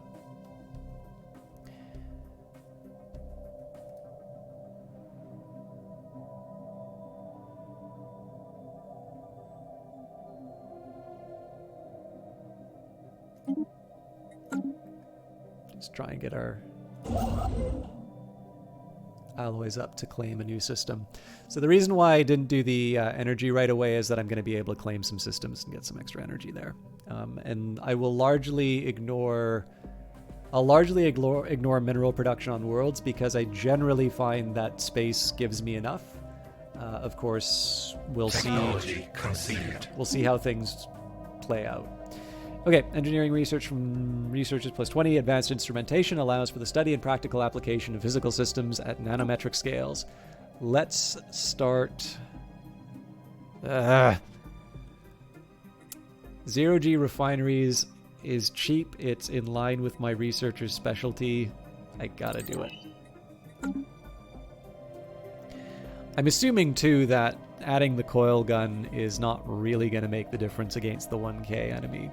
So I do need to take them out at some point, but that's not available to me immediately.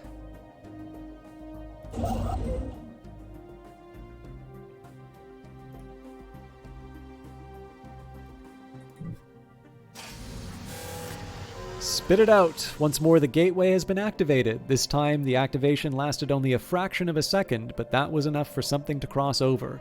An unknown metallic object of extraordinary velocity shot out of the portal and cut its way through the system. Before any sensors could get a decent reading, the object had collided with a planet in our system. We should investigate the point of impact as soon as possible. Our situation log is updated. Okay, so this is a science ship job.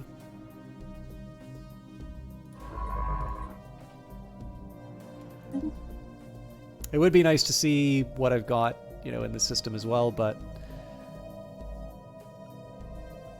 we already got distracted by the we have found an anomaly. By the aliens. There are signs of activity by an ancient precursor civilization on this inhospitable rock. So, I mean, it's going to take us forever, but it is going to curb my expansion a little bit, which is nice because my Empire Sprawl is starting to creep up on me, and obviously I'm going to be adding more planets really soon. So I am definitely not going to fall into the trap that I did last time of letting my Empire Sprawl run away with me. In fact, there is a small argument that I should already build a synaptic node on this world to begin with. Yeah, actually, we've already used up all the jobs, so let's get us another synaptic node down. I'm a little tempted to do some extra research as well, now that I think of it. I'm short on the minerals, so maybe we'll just leave that be for now.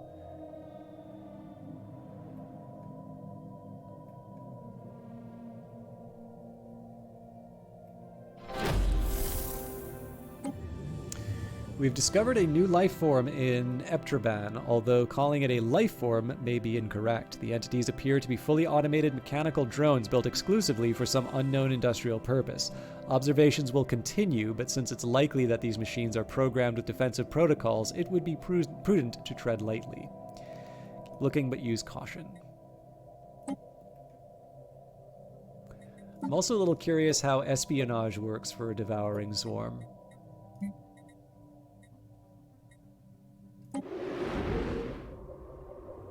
Our construction is complete. Okay, so first things first, we grab the energy, and then the minerals are a nice secondary prize. And I do have a little bit of a dilemma in the sense, do I want to save up my pennies to build yet another colony ship right away? Or do I take over the Enem system and its energy first? I'm inclined towards taking the Enem system first because the extra energy will allow me to buy more alloys.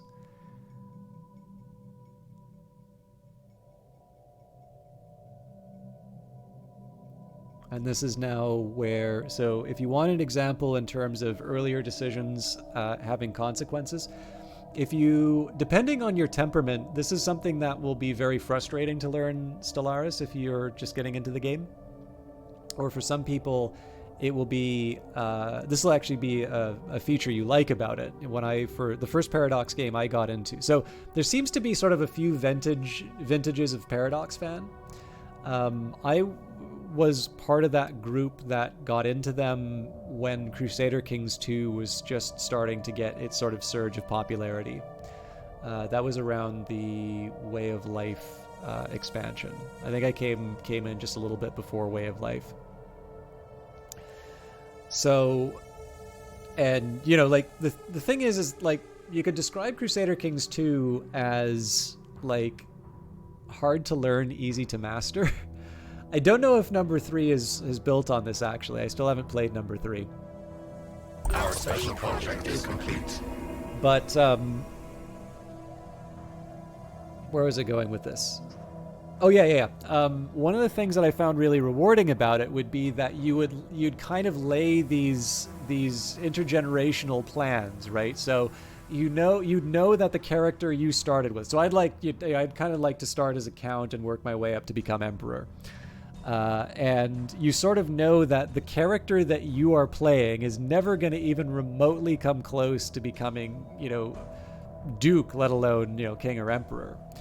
But that you were planting enough seeds and you were marrying the right people in such a way that you would, you'd kind of wind up like knowing that several generations down the road, this would give you the casus belli, or this would this would be the way that you would, you would one day marry into this really powerful family or something like that.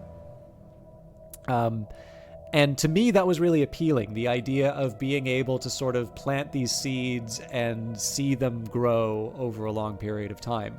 But one of the drawbacks, of course, is that if you're used to having stuff happen right away, so again, like, when I say I play Apex Legends and like it, like I mean it, like I am not one of the people who's going to look down on a first-person shooter or, a more action-oriented game and say, that's an inferior form of gaming, or like, lol, that's for dumb people. Like, unless I could like go in and just dominate a shooter, I need to shut up.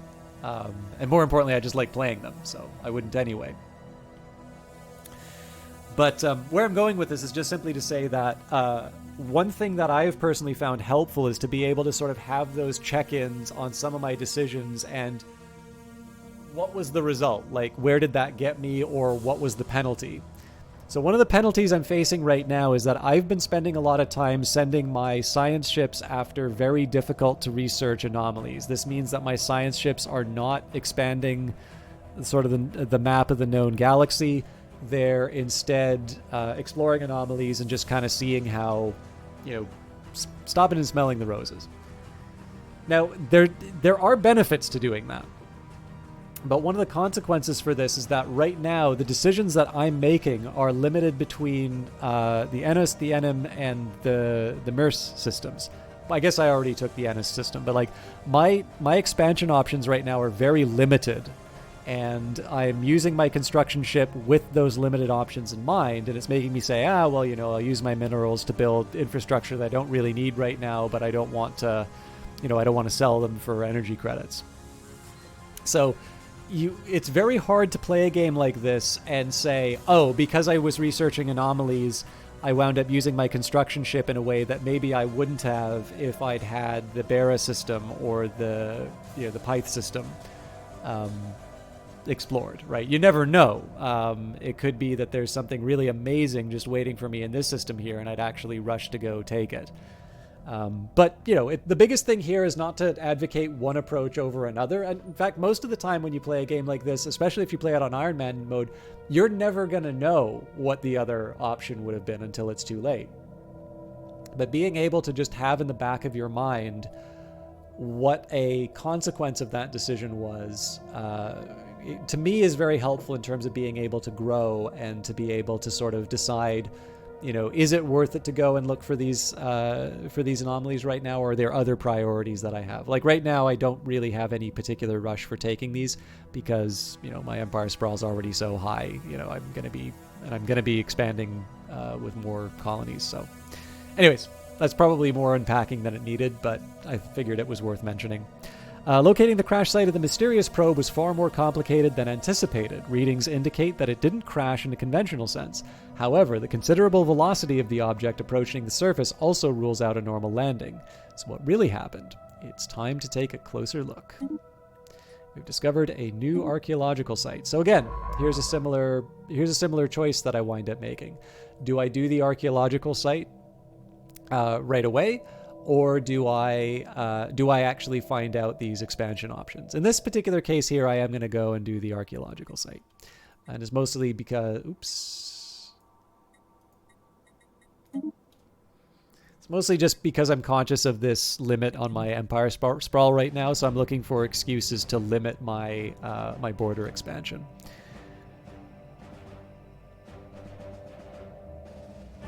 Like, it's not a permanent state of affairs, but just being able to, kick the can down the road a little bit is going to help me keep honest as far as keeping that Empire Sprawl. I'm probably going to be a bit stricter than I normally am and try and make it so that I'm always below that number. Okay, we've established a colony on DM Prime in the DM system, so let's get our basics down. So if I can, I would like to build one of those spawning pools.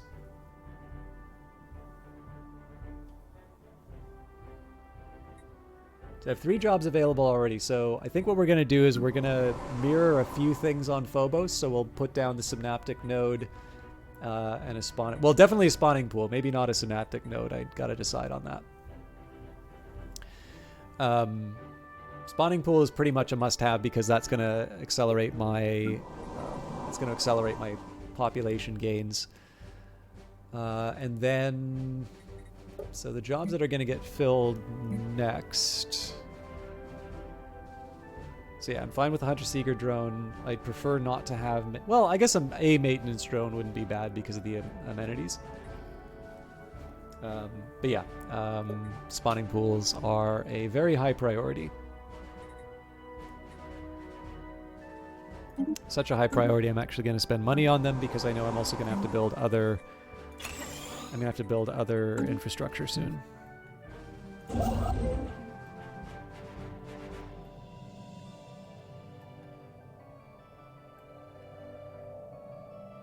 Our construction. You really like that get good emote. Cool facts.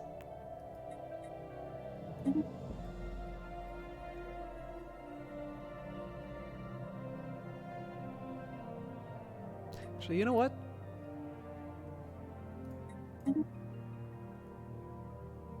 I'm going to keep my alloys because we're not that far away from getting a new colony ship.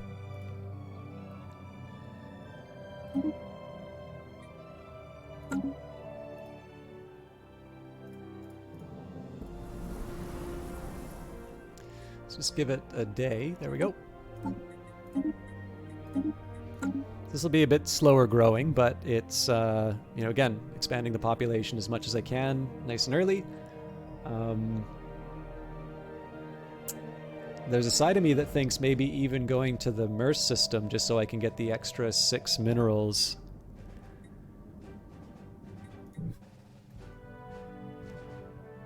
Well, we are short on energy, though. Yeah, I gotta take Enim. That or I need to find a new source of energy, which will happen eventually, but I kind of work myself into a corner with my expansion. So, amoebic synapses, encasing synapses in a miniature hyperdrive shell, hardened for spaceflight, and using them to pass on directives from the hive has allowed us to conquer the stars.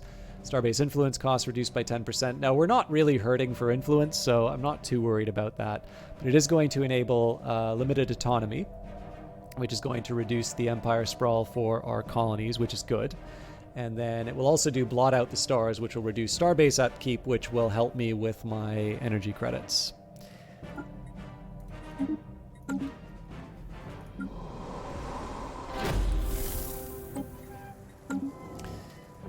I'm going to read the first. So, our scientists have reached the impact site of the object from the gateway that crashed into the abyssal anchorage at incredible speed. It's clear from the look of the impact site that this was no ordinary crash landing, and our scientists are eager to investigate further.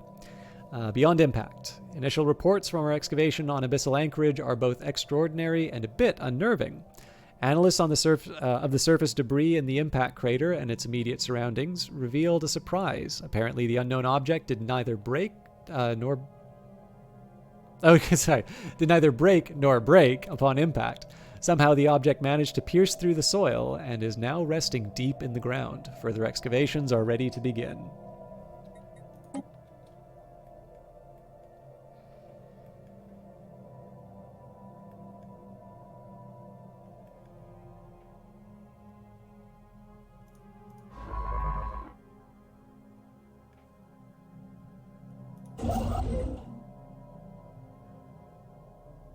Yeah, so we were at 100 still. So I couldn't remember whether or not we'd gotten the bonus for the costs. So overall, I think we're doing all right. Ancient mining drones. Reports of the deep space drones previously encountered have been investigated closer. The drones appear to be the workers and custodians of an autonomous orbital mining operation, established millennia ago and soon abandoned by all but the drones themselves, judging by the state of the processing equipment. The drones possess powerful mining lasers and make obviously threatening, if not outright hostile, overtures towards hated vessels when approached. They may only be old drones, but they should be kept under the close watch by the fear. So we got some influence. We can do the drone study. We have finished a first contact procedure.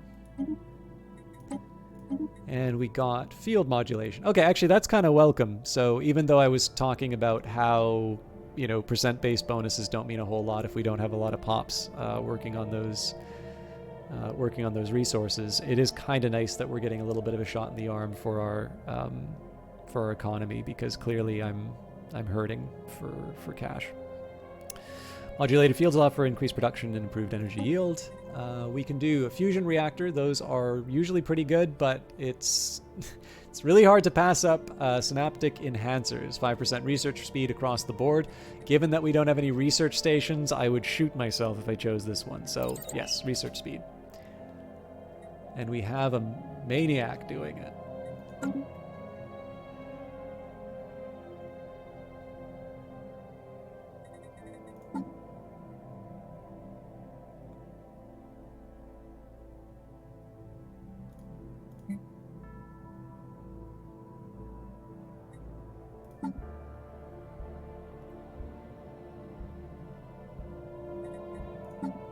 Just taking a quick peek at some of the other toys I can play with, but nothing too fancy to work with here.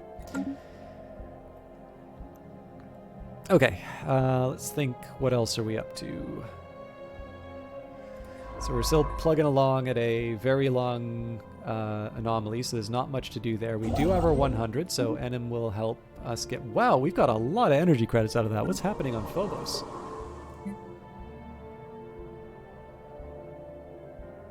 Oh, fair enough. We actually have quite a few tech drones.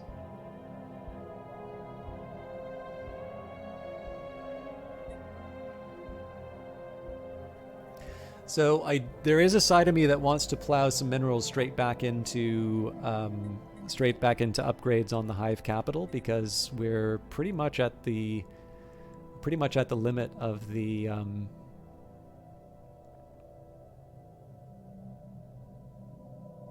new pops.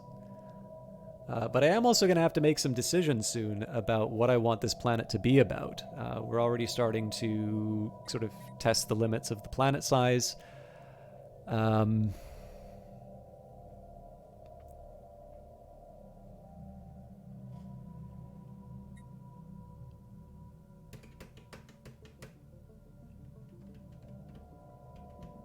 Sorry again, I'm just thinking.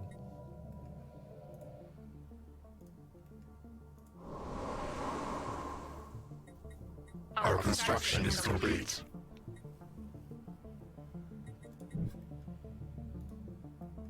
Technically, my capital world serves as a better farm. Wow. I really screwed up somewhere.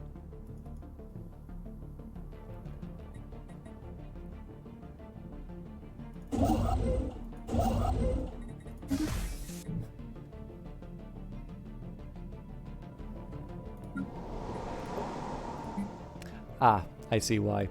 So probably what happened here was a bunch of people just became synapse drones and they moved out of agriculture and mining. So the question is, can I ride out this? So we're at 69 out of 110. I'm assuming somebody says nice at this point. So yeah, we got 21 months of this. So that would mean I need 84 energy. I definitely don't have enough food to be able to sustain that. So let's spike to synapse drones. That should hopefully bring balance back to the force.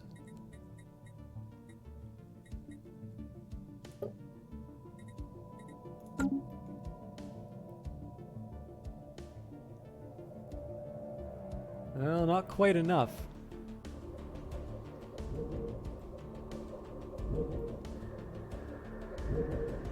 The really critical problem, though, has been solved. Like, we'll have more people, we'll have more pops to go work that stuff. But I suppose I never really answered the main question, which is, oh my god, why are you going into maintenance drones?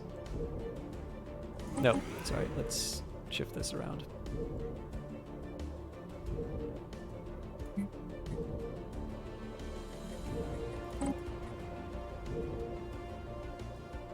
So we'll probably have some energy. There'll probably be some energy consequences for that, but yep.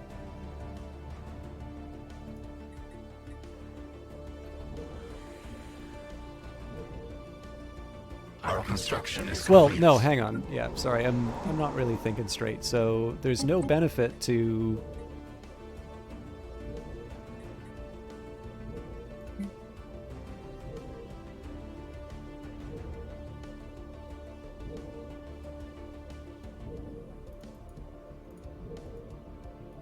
there's no way of like lower prioritizing these.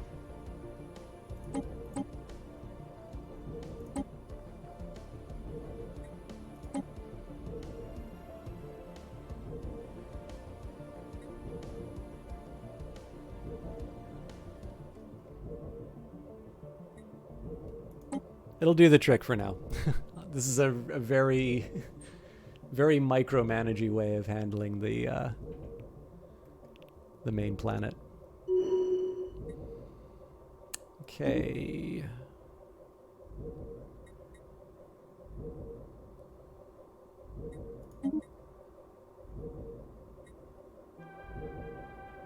We have claimed a new nest.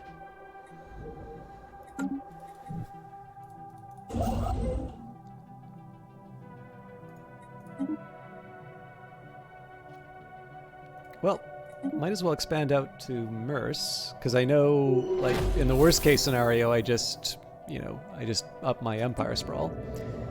Alright, from the Gateway Sent. As the excavation project on Abyssal Anchorage got closer to the object resting deep in the ground, our scientists started to experience strange phenomena. Hours were lost in the blink of an eye. New equipment started breaking due to wear and tear. Areas cleared of debris, and no one remembers how, and so on. The scientific community can offer no real explanation, but one theory is that the crashed object left some kind of temporal altering residue that is, as it impaled the planet's crust.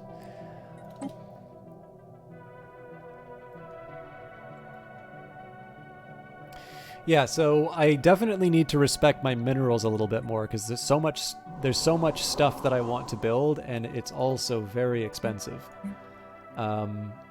So with that in mind,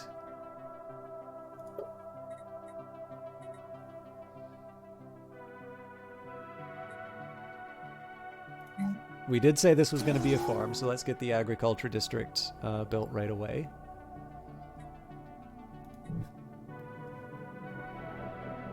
I'm mostly just being so I'm a little conscious of wanting to build all this stuff right now so that when it comes time to build on Wasset, I'm not splitting my mineral resources over multiple planets. And then one of the things I'm going to be working on with Phobos is trying to do a dance between building some more districts so that I can get specialty districts like, research labs and such. While also taking advantage of the fact that it's a really good source of food for me. So I got a couple of other worlds that I can reduce to industrial districts to get me my alloys, and I do need alloys. But Phobos is actually quite rich in natural resources.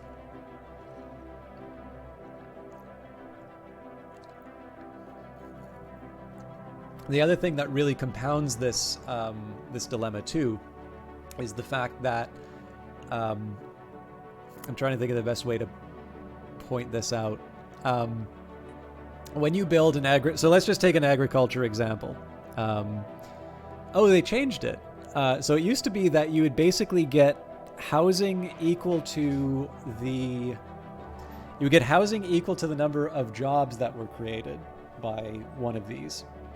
And so essentially what would happen is you could have these worlds where it would be all like natural resource extraction. And you'd really just have no logical reason for building the civilian districts, because your amenities were usually okay and you didn't need the extra housing because it was already provided for. But with the new changes to the way planets build, if you don't build these things, then you don't get to build the specialized districts, which means you can get shorted on research labs.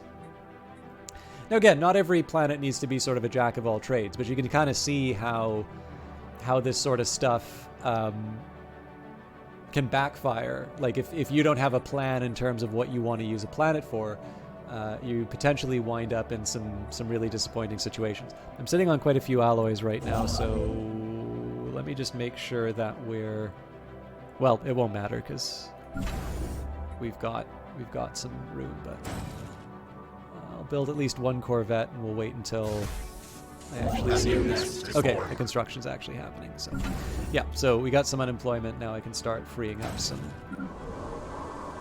jobs. So here's some interesting dilemmas to run into, right? It's like, do I want maintenance drones to be able to provide amenities? Well, let's think a little. Here's maybe one way of thinking about it, okay? First of all, if you don't know about something inside of a game like this, mousing over and reading a tooltip will save you lots of frustration. So in this particular case here, amenities represent planetary infrastructure and jobs dedicated to fulfilling the basic needs of the drone population. A planet that does not meet its the amenities needs of its drones will suffer penalties to stability. You can increase amenities by employing POPs in various jobs such as maintenance drones. Oh, hang on. But what about the surplus amenities?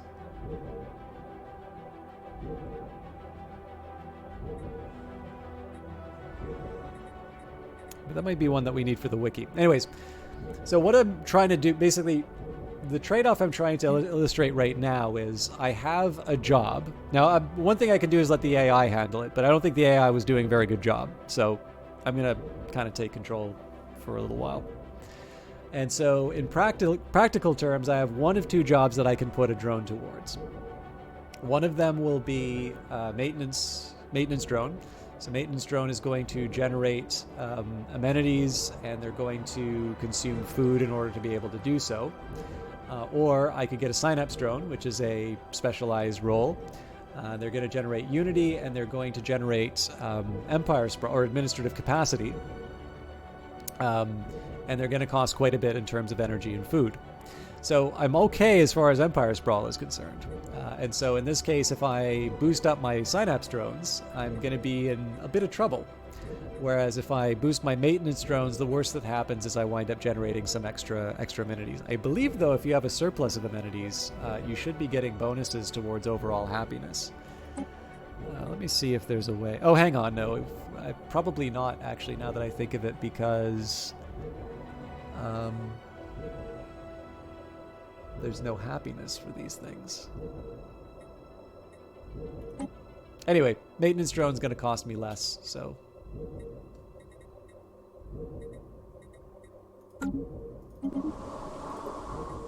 So when I can, spawning pool pretty much immediately. That's going to be true for just about every planet that I colonize. I actually have some spare cash, so let's buy the minerals and get that right away.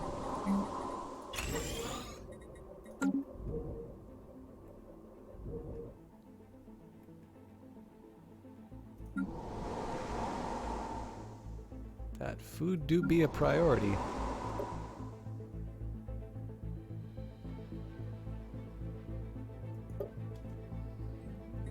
So we should be able to weather this drought.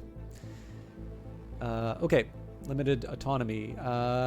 Let's not worry about the Empire Sprawl right now. Let's actually take care of blot out the stars. So primal terror accompanied the first tentative steps into the dark, away from our home nest and the mother hive that nurtured us. Only by conquering and breeding out this fear can we continue to grow. Millions of drones will die so that the hive may live.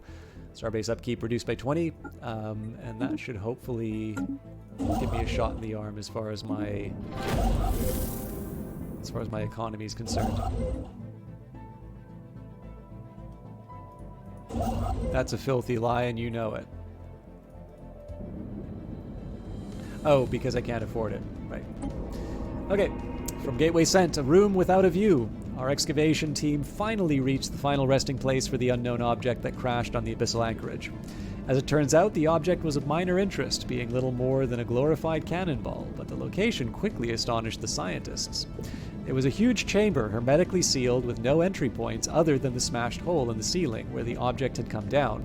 The walls were covered with strange translucent plates that our scientists are now eager to scrutinize further. Keep digging, and some welcome physics research. So if I want to give up 83 months of engineering research, I can check out the drones. Given that we're getting mining station output, I don't think that's a good idea right now. Yeah, I think Phobos is going to wind up in a trap of producing a lot of getting a lot of food production.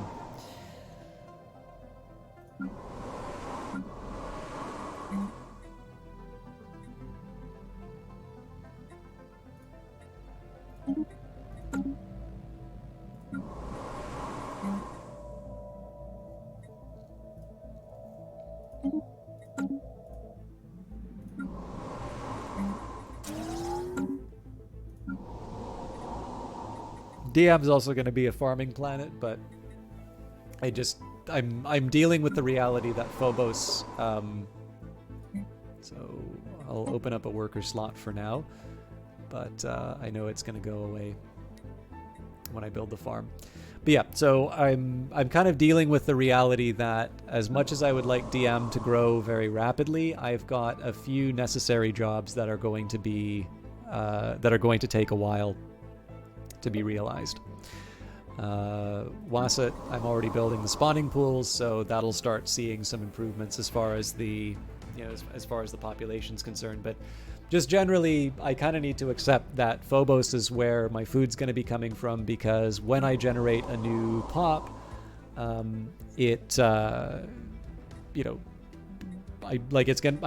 kind of know where they have to go. So, although actually one thing I am going to do, I want to be a little careful So what are the spare jobs I made? Okay, yeah, so I don't want to go too much further down. I can actually cut back on the Synapse drones even further, but if I continue to do that, it means that I miss out on Unity, and I do actually still want the Unity. It's just that, you know, I need to make sure that I'm not going crazy. Taking, taking workers out of things like food and putting them into a job which takes up 3 food is clearly not a smart choice.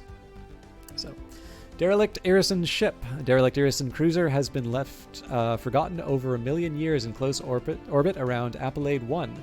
Slowly spinning vessel shows no obvious signs of weapon damage, and all escape pods remain accounted for. As would be expected, no power signatures can be detected from within its hull. Our situation log is updated. So if I have a chance to grab an artifact, that's nice. It just depends. Okay, 180 days is definitely not a long time to wait, given how long we researched that anomaly.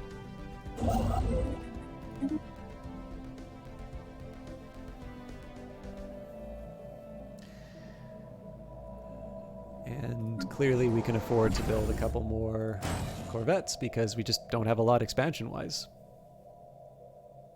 You know what? We'll go for all 3.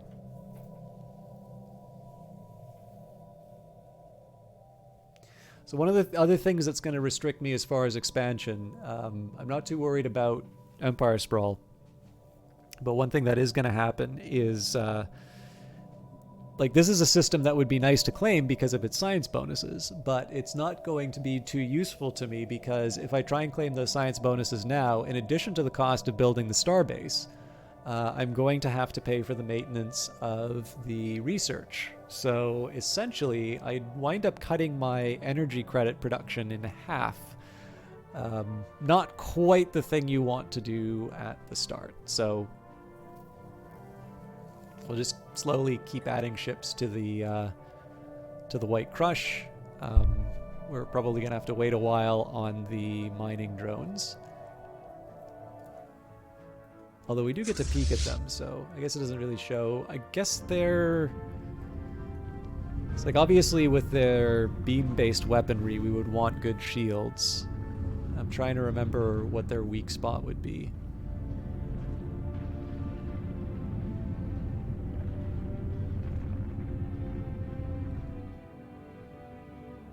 Our construction is complete.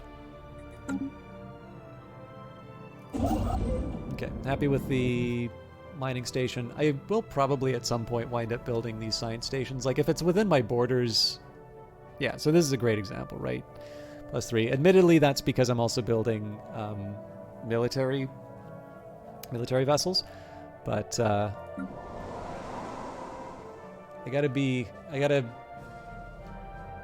kind of gotta thread the needle a little bit for the next Our research. special project is complete. The inside of the Irison cruiser found orbiting Appalade 1 contains the dead remains of its full crew complement. Most of them perished as a result of the Javorian pox that would later render the Irisons extinct. But some of the crew were gunned down by Marine guards while trying to reach the escape pods. According to recovered log files, the captain issued strict orders to quarantine the ship after the outbreak became apparent. An interesting find. Okay, so we're going to start being able to expand out at least in one direction again, assuming that we can find the energy credits to do so. And for the time being, I think I'm just going to sit on, as much as I want the research, I think I'm just going to sit in space here because it would not be, I don't think it's in my interest to make the energy credits go any lower than they currently are.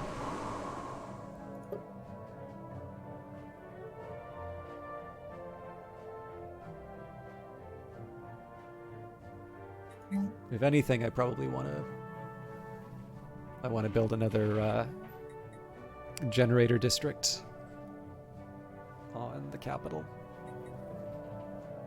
We're not out of the woods food-wise, but like I think the biggest shocks food-wise are behind us. So in this case here, we're just looking for more things to throw pops at. Actually, it also occurred to me that I can reduce maintenance workers again.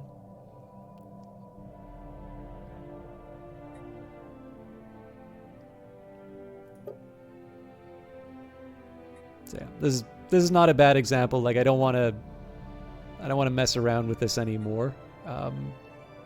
But the extraction of raw resources to me is a little more important.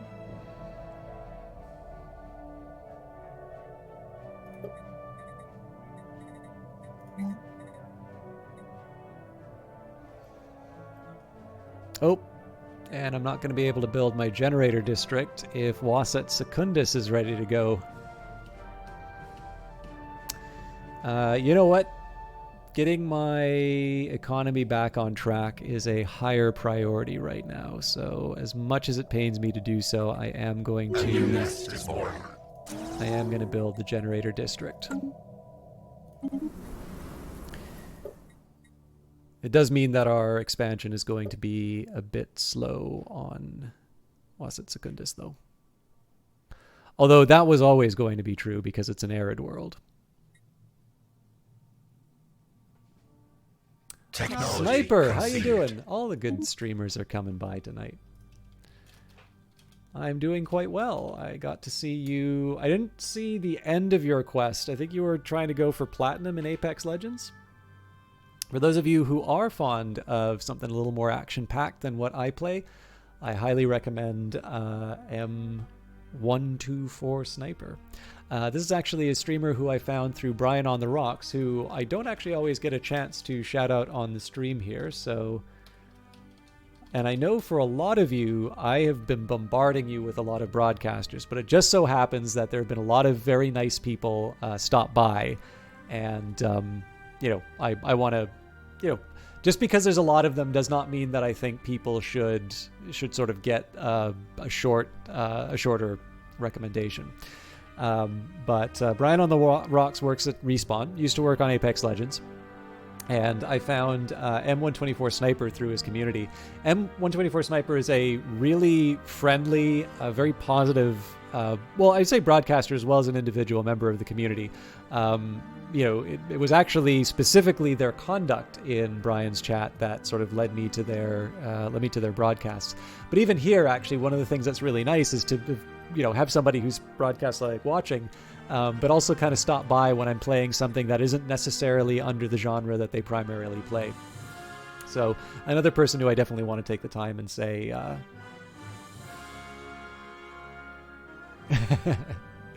definitely somebody I wanted to take the time to mention.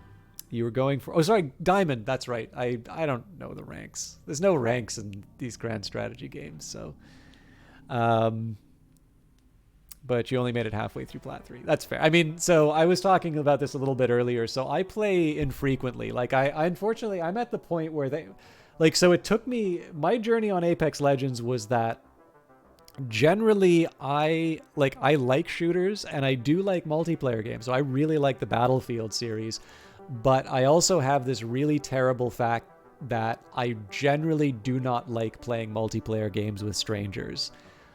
Because I do tend to focus on the negative a little bit more than I really think I should. And I think it's just because I played a lot of Dota, and there's only so many times that I can like hear someone freak out about a game, like an unranked game, you know. So last I checked, the rules of Dota do not allow you to keep the gold at the end of the match.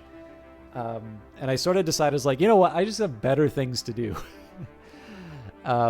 So it took me quite a while to even approach Apex Legends because I didn't really click with Battle Royales, and the fact that you had to be on a team was one of these things where it's like, do I really want to subject myself to that? Now, obviously, Apex Legends is designed to specifically deal with those problems, but I didn't know that at the time. And it was a combination of watching Brian play, and of course wanting to support a friend in the games that they make, but also... you know, I played the Red Death mode in Civilization 5 and really enjoyed it, and actually realized how fun Battle Royale can be, that I finally got into it. But unfortunately, like, it doesn't take a lot. Like, so I can remember I took a couple of days off of Apex Legends just when there was a guy on the team. You know the type, right? Like, they'll move around the map and they'll make it a big deal to like ping your corpse to let them know that they know that you're they're in range of saving you, but they have no intention of doing so. And like usually after a round like that, I just close and I leave. But I have been playing a little bit more regularly. But sorry, that's a needlessly long rant. The one roadblock I'm running into now is that no matter how hard I try, I do not seem to be able to break more than 300 damage in a given play session, and I just feel like a complete loser, like not being able to break that minor goal. So I am an anchor, but I still have fun playing the game. So I do need to learn a little bit more watching your stuff. Yeah, I mean, I actually quite like Battlefield 5, but I know, obviously that game did not... So the charitable way of putting it would be to say that game did not connect with its audience when it was first announced. I do think a very large part of this is due to an incredibly immature and stupid rant on the part of bad faith actors. But the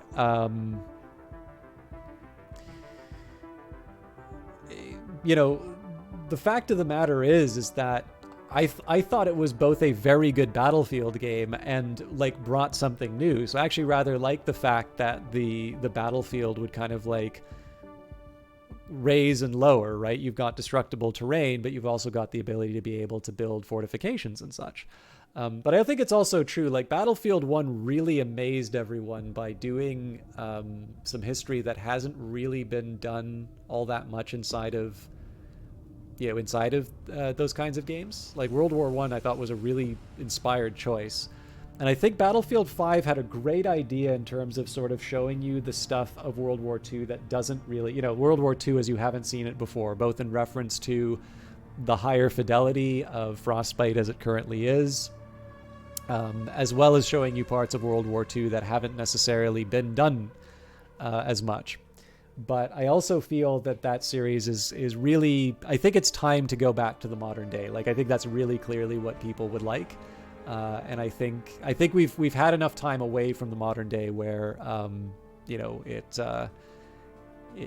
one of these points where like it will have a greater impact than it would have had they not gone down that historical path. I don't know though. Like I'm an EA Play subscriber, so I'm going to play it no matter what. But.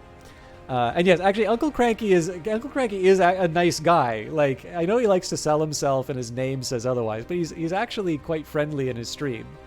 And I know it doesn't always come through because, like, and I'm guilty of this, like, because I'm usually watching him when I'm getting ready to go to bed. But it doesn't always come across because if people don't talk in his chat, you don't get the chance to see that sort of interaction. But.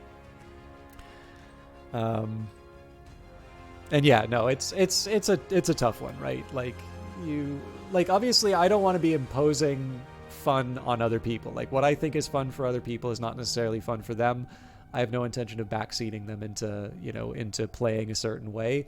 On the other hand, it is sometimes very frustrating to be paired with a teammate who is clearly not interested in in the success of your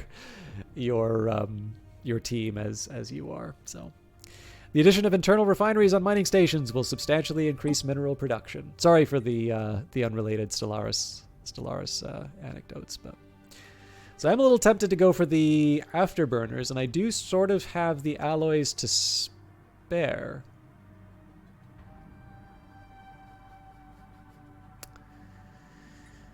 You know what?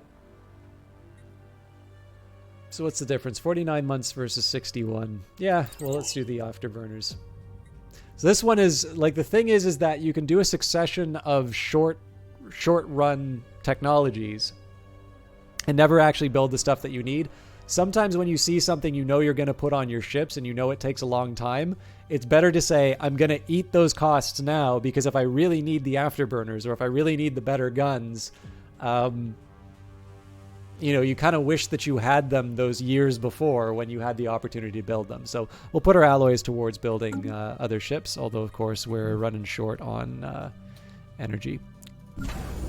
I think I'm going to push ahead no matter what.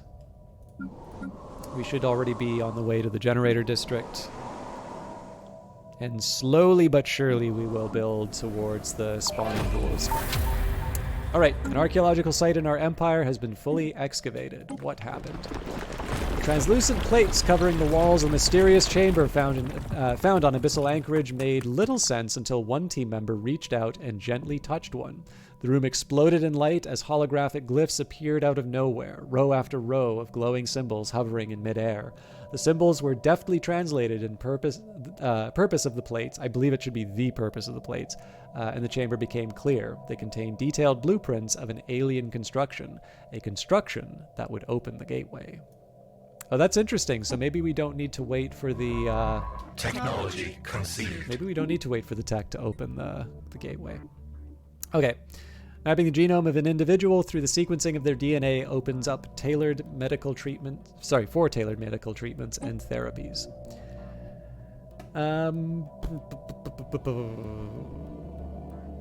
I'm actually okay with ground defense planning. I do at some point need to start clearing out tile blockers, but clearly that's not going to be happening anytime soon because I don't have the energy credits. So at least being able to expand my navy is in line with the fact that everybody in the galaxy is going to hate me and I'm going to need to beat them. Opening the gate. Recent archaeological uncoverings have revealed a way to build a construct that can briefly open the mysterious gateway and allow a science ship to pass through. Warning, this is a high-risk mission. There is no guarantee that either scientist or science ship will return from such a perilous journey. Prepare accordingly. Issue special project, the gateway cannon. So that's a fairly... like, engineering-wise, that's actually a pretty costly mission. So I think what we'll do here, we will actually build a new science ship to do that mission. Oh, but then I'm going to need to pay for the scientist as well. That's going to cost me energy credits. Well, I guess we can sell stuff to do that. But what do I sell? Because I want I kind of want everything. We will see. We'll see how it all turns out.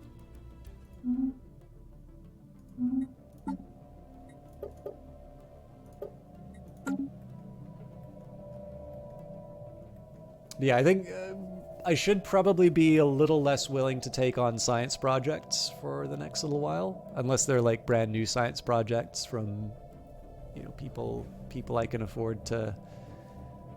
Like, basically, I need to build new science ships and new scientists, because at this point we are a little constrained, and one way I can potentially get myself out of this hole in the economy is not necessarily just building, like, it's not just necessarily the expansion into new planets or the construction of generator districts, but a few judiciously placed energy extractors. And obviously we need to search out planets that will give us that. But that'll happen reasonably soon.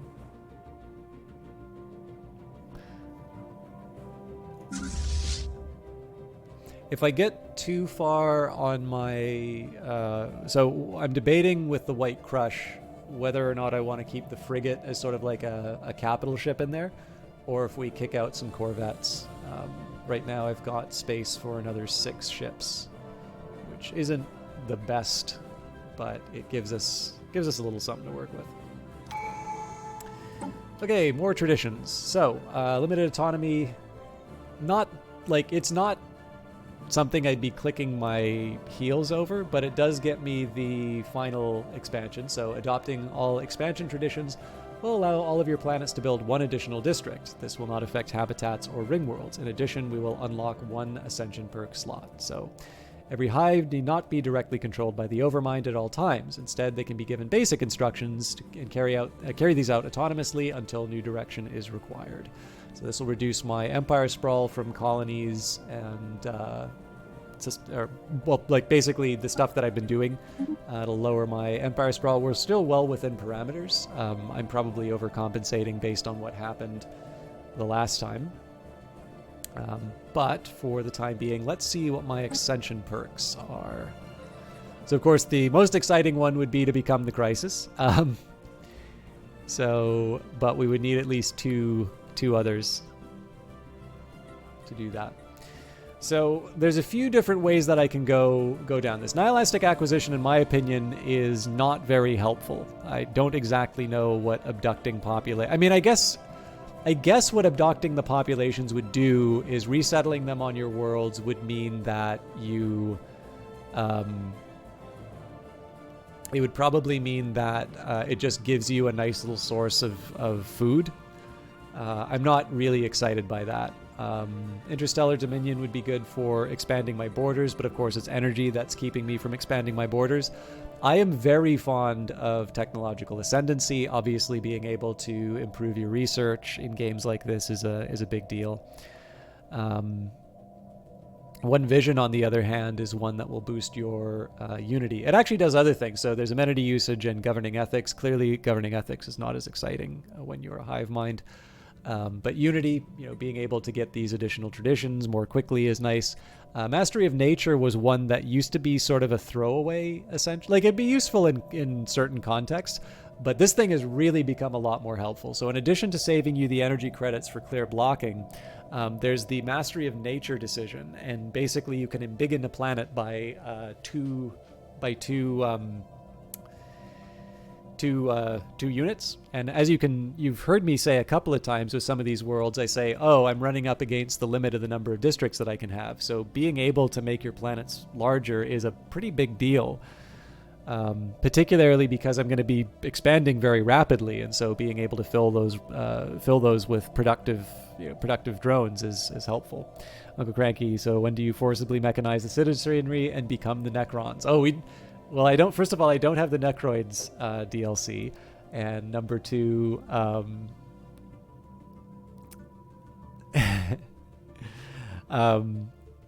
yeah, and number two, we just destroy everything. We eat everything and we destroy everything. Okay, administrative capacity again. Let's not bother with that.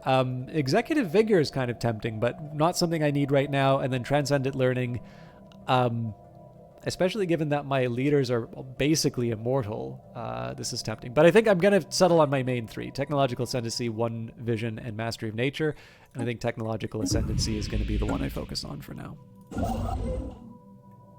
I'll be honest with you, I don't have a good story reason for any one of those. I mean, a lot of that just kind of rolls under the same idea that it's the accumulated fears and hates of many different species, and so being able to grow and being able to, basically the more you can do fast is sort of in line with that. It's kind of the idea of being a bit of a snowball.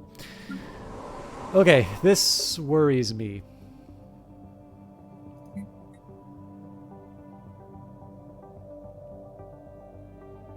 So I can't sacrifice any more maintenance drones. I'm assuming it's because Wasset is starting to... Yep, so they have moved their Synapse drones. So we'll move one out just so that I can try and have a fighting chance on managing this planet.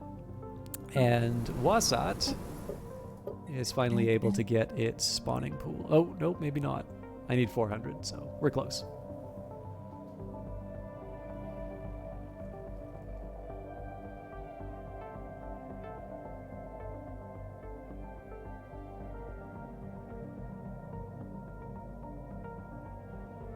By the way, I know this isn't really important to most people watching, but I'm just going to take the chance because, we don't have that much time left together. I got a response on one of the job applications I was talking about before.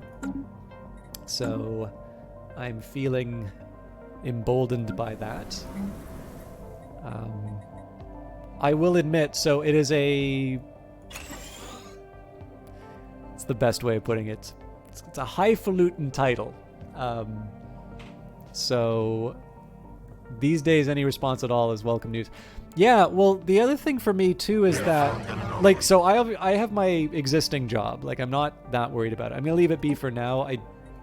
Depending on what else is in this system, this would be a really good one for the construction ship to pick up. I will, however, queue up the research afterwards. Oh, I put it at the top like a moron.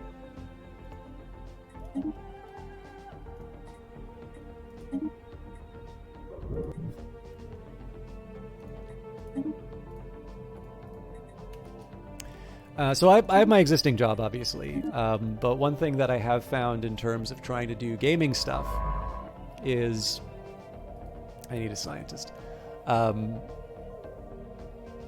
Because my skill set falls sort of outside gaming,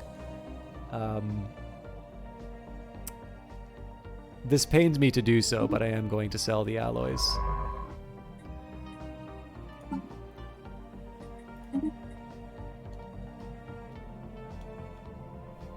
Yeah, so I am actually quite used to not hearing anything for those, even though I think a lot of these projects I'm quite I'm qualified for. And I got a decent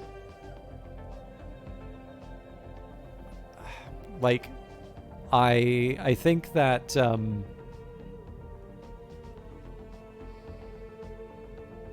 one of the conversations I had with someone who was really helpful in terms of getting me on the right track was to just try and do some applications and don't worry so much.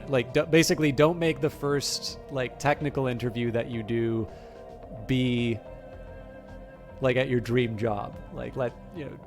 Allow for some allow for some some jobs that maybe you don't care so much about, so that you can kind of get the feel for interviewing and that. So I think I'm due to chat with them on Wednesday. Which pit of indescribable evil was it? The one in the news recently? I will let you know, not on the broadcast. Technically, I believe both companies, but it's also worth remembering that both companies have been in the news recently. Just one of them was much more high profile in how it was in the news. Your brother got a job and his wife had some good news on a second interview. Hopefully economy just burns hot as hell for a while. We could all use it. Yeah, again, I don't want to sound too smug about it. I'm in a reasonably comfortable position where I am right now, but that's also part of the worry, because there are some really bad features of my job and my work environment that I would like to see change, or alternatively I need to see change, because I don't want to become sort of institutionalized into those kinds of bad habits. So again, I dumped a bunch of alloys into a scientist so that we could try the gateway cannon. Hopefully that turns out. But yeah, so at this point here, it's no real risk. It's a chance for me to get a little more familiar with with applying and just kind of getting stuff done. And hopefully it turns into something. But if it doesn't, I can't be too sad about it.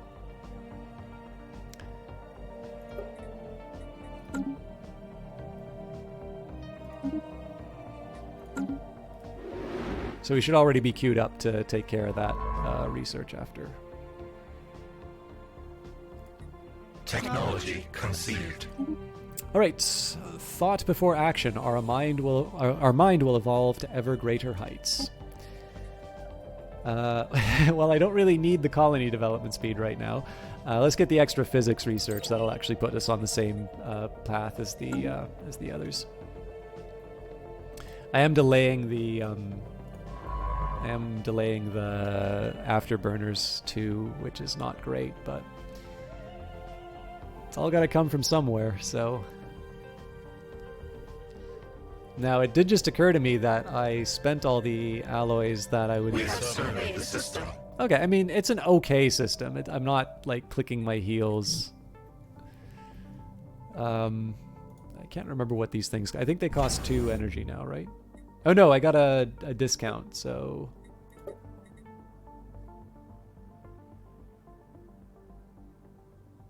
0.8, really? Oh, cool. Okay. So yeah, effectively this is a net 3 if I don't improve it, but I am. So in this case, we're up to energy for very little cost. I just gotta wait 2 more months. But yeah, best of luck to your family, Irrepressible. It's a tricky one. The funny thing is that to one group of people, there's a bunch of... So this is the tricky part, right? Which is, to one group of people, it's an incredibly difficult work environment. So I have somebody who I sort of called a friend who has been looking for work for a very, very long time. And essentially they have high school and that's it. And it's a remarkably difficult job market for them. Or at least, so they tell me. Whereas, for a lot of white collar work, it feels like, if anything, people are leaving workplaces, and or at the very least, if people are, that some people are, if it's not work from home, they're exiting. And so to a certain extent, I would have to assume that creates a certain demand for certain types of workers. So as with a lot of things, I mean, this is where, once you get out of certain types of Twitter and Facebook communities, when people talk about, quote unquote, the Great Reset, like, these are the kinds of dynamics that people are worried about and are talking about. If the stories turn out to be true, and that there is a lot of churn in terms of the job market for my kinds of skills, I should be cheering that, because it creates more opportunities for me. And obviously, again, I don't want to speak too poorly of my work, but there are some things that I do think need to change, either about me or about the workplace. But the last thing that I would want is someone I know and care about to find out, to hear that, just, even though there's all these opportunities for me, that if anything, their opportunities for work have become even more scarce. These, like, this kind of stuff doesn't, I know it's nice to kind of hope that it all just happens automatically, but generally, like, there are definitely levers that can be pulled. And I mean, Canada's in an election right now, so obviously, in a sensible world, that would be the sort of stuff we're talking about right now. Probably what we're talking about are the things we really shouldn't be paying attention to, and it's a big reality show, and I'm not invited. But I don't know. Like, it's tough to say, but I've heard it on both ends. Like, I've heard some people. The thing is the people that I'm hearing are having an easy time, like, applying to stuff, are people who probably were desirable under any circumstances. I'm not one of them, by the way. Whereas when I hear from people who, like, need the money, I'm hearing difficulty, and that makes me quite sad.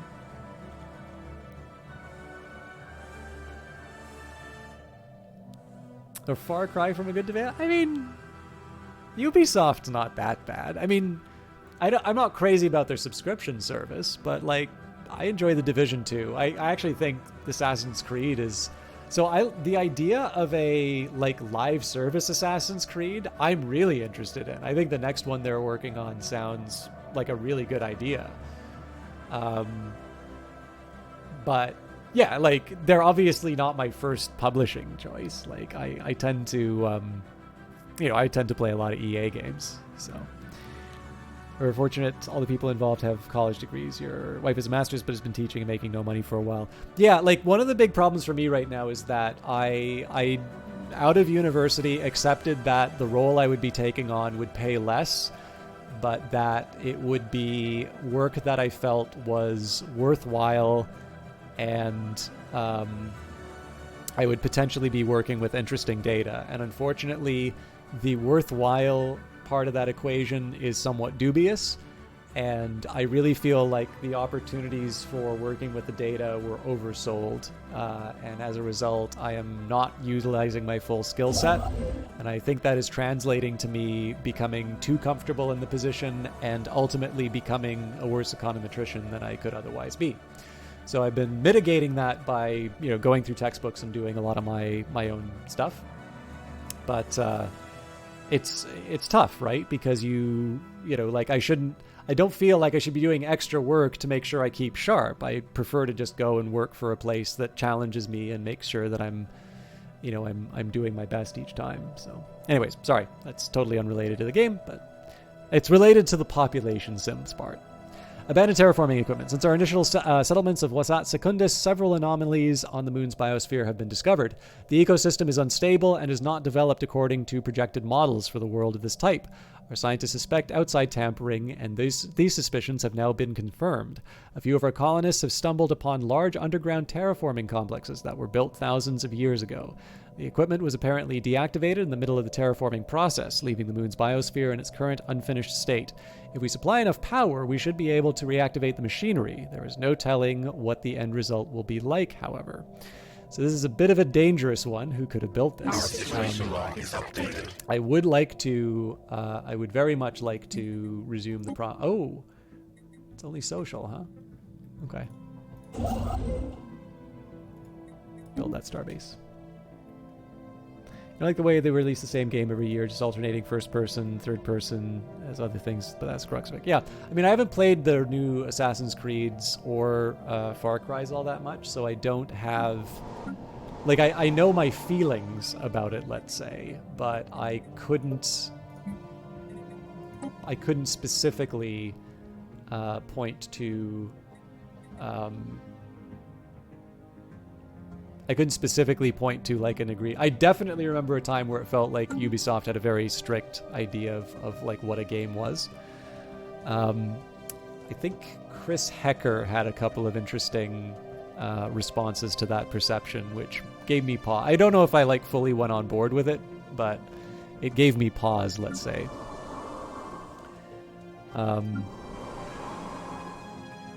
So I'm just taking a second here.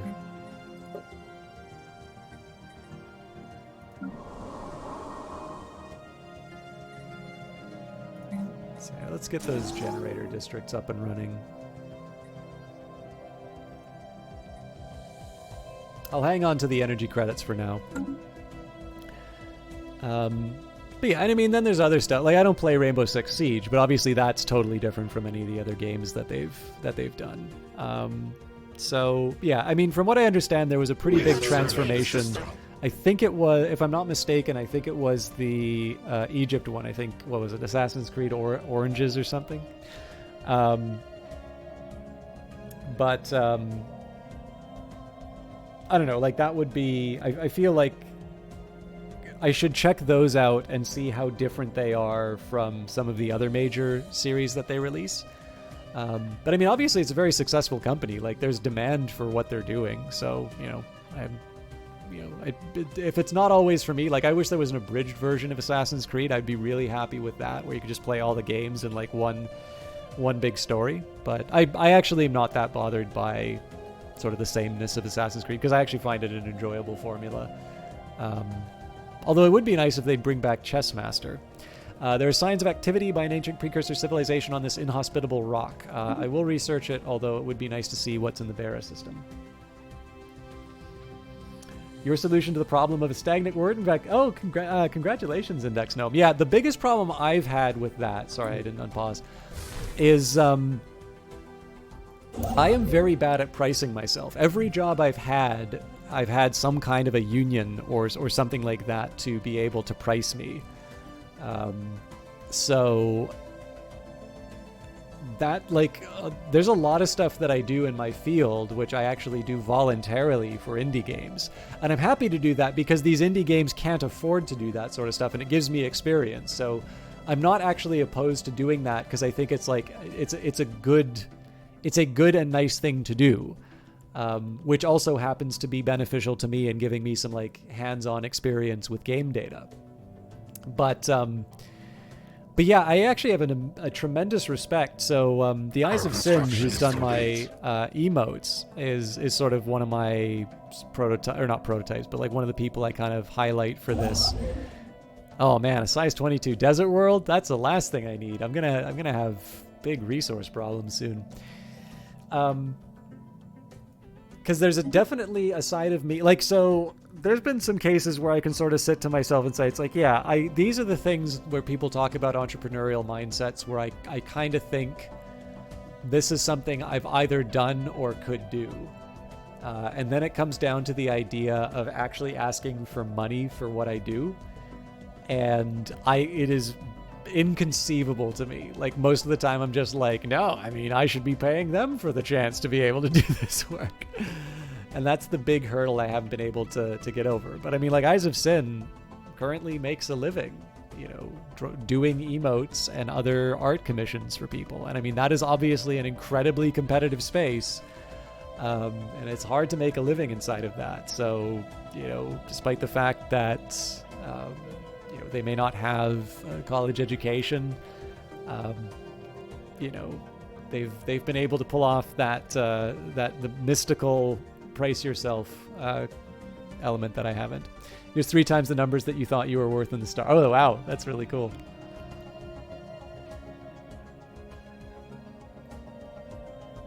I mean, I guess the nice thing is for me, I do have my current like salary that I could use as a frame of reference. But even then, like, I don't really think that's...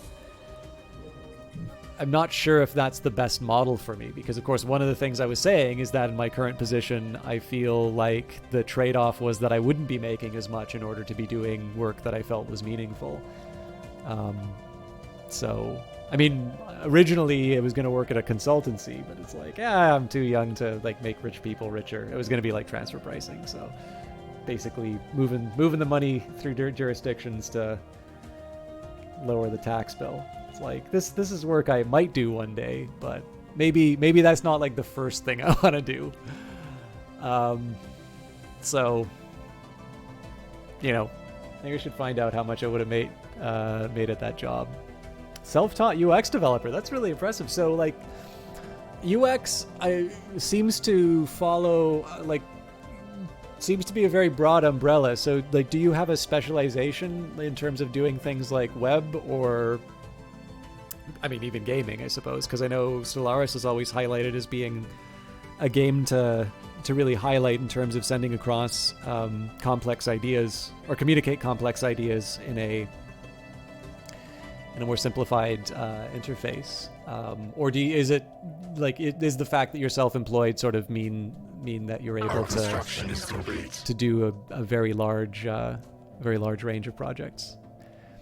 I ask because Ben UI from Brace Yourself Games sort of talked a little bit about their work, but from what I understand, they work exclusively in games, and I think some of their side stuff is just sort of developing plugins and such for Unreal, which I think is really neat, but obviously that's a little tough to get a frame of reference for the nature of the work. Okay, we're doing well on energy credits, not so well on food. Phobos has helped, it's worked out its amenities problem, so I do need to build on there.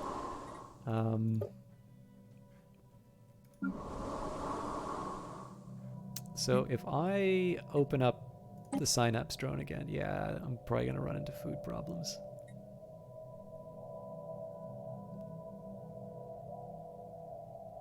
No, we can still maintain it. Okay, I do want to try and get these, like,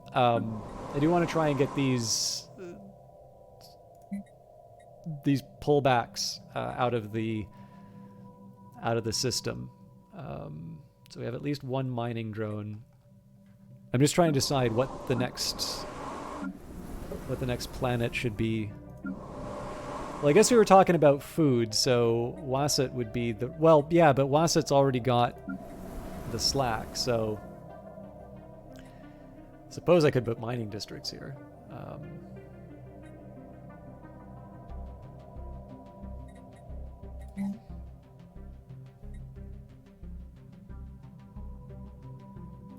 Now, you know what?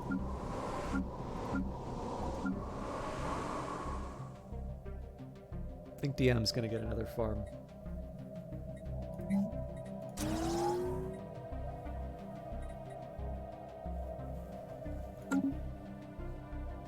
I can afford Wasset Secundus, so because of its habitability, it's like the resource production is going to be lower. So if I'm mineral constrained, it doesn't make a lot of sense to build farms here when there's already 3 other jobs that can be occupied.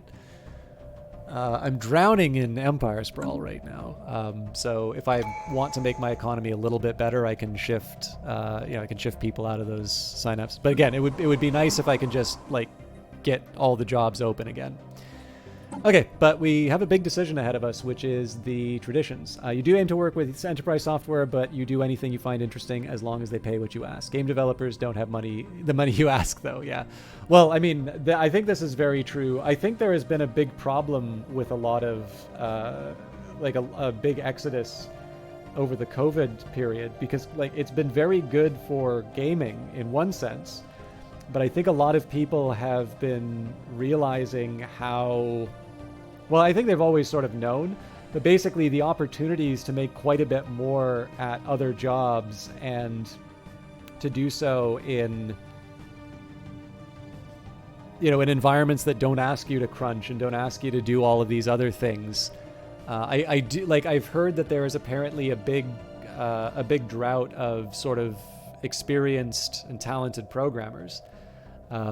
Which, you know, again, wonderful opportunity for people who have those skills, but it's also fair to say that, you know, there's a lot of kind of chickens coming home to roost in the sense that where previously people, you know, gaming was able to sort of get the, you know, was sort of able to underpay. Like Blizzard had this problem where it underpaid for a really long time, but it was Blizzard, right? And of course, now all of this horrible stuff has come out about it. So in addition to the fact that it's from what I understand, they are starting to get back in line in terms of salaries and such. But and that's probably partially due to the fact that Blizzard employees are sharing what they're making with each other. But basically, it feels like, you know, that period of time where people were able to sort of take advantage of, you know, people's starry-eyedness about just you know, being happy to be making games. That's probably coming to an end, and should have a long time ago, because of course it's a huge business now and there's lots of money being made. You spend a lot of time testing and getting feedback from users. You use eye trackers and fun stuff like that to figure out how people use the software. That's really neat. I've always wondered how much that gets done. Because, like, I work with data, so, you know, for me, it's not, like, I mean, don't get me to do it, because I'm probably a crappy enough programmer that I'll ruin the software. But, like, obviously, telemetry is not that hard to implement in terms of, like, what people are doing, and I care more about the actions that they're taking inside of an environment. You know, or as, like, you deal with tax data or, you know, a survey or whatever. But, obviously, your work definitely benefits from actually being able to see how people use the product, and I suspect probably an eye tracker is a little bit better for getting the honest feedback in terms of like what people are actually doing without necessarily somebody looking over their shoulder. Okay, let's pick an ascension. Sorry. I'm fascinated by people's jobs, and I know that sometimes results in me doing too many tangents. Okay, synchronicity seems really hard to pass up because of the food consumption. Prosperity would have been interesting because of the mining station output, but in this case, being able to roll back on the food consumption would be something that helps me. So there's knock-on effects from this, right? It's not just that we're able to improve our food consumption, but it's the fact that we're able to redirect resources that would have been going towards food production into things like energy production. So being able to get that early is good. Discovery, obviously being able to get research bonuses early it's really good. But in this particular case here, I really do think that synchronicity is gonna save me. I did already take technological ascendancy, so it'll probably be synchronicity then discovery afterwards. And then we've got leader lifespan. I don't think that'll help us. Upkeep would be helpful. Synapse drones producing 2 amenities. That's cool, although Synapse drones are also very expensive. Stability increase, that'll help production.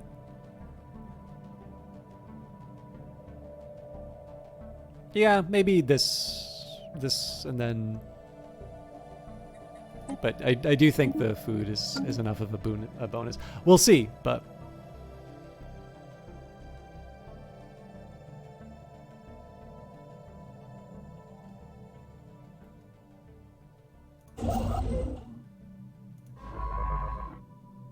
Almost 80%, so I know it's like it is a precursor artifact, so I think it's worth it, but obviously I'm chomping at the bit.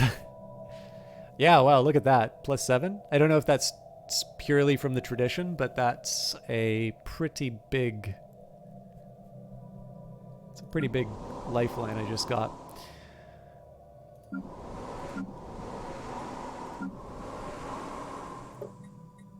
Of course, DM's already building its agriculture district, so I was short-sighted on that.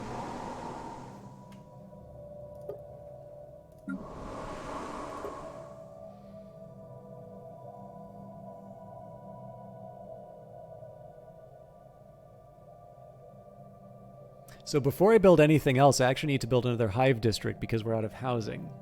That costs 400, I think? 500, Jesus. All right.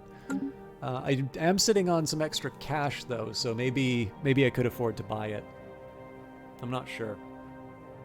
If I'm sitting on the extra cash, it might make more sense for me to just fill out my fleet so I can say I've finished it. So we'll keep 100 aside just in case we get some an opportunity to expand. But for now, 3 more corvettes. That'll finish the White Crush, and then we have room for 6 more.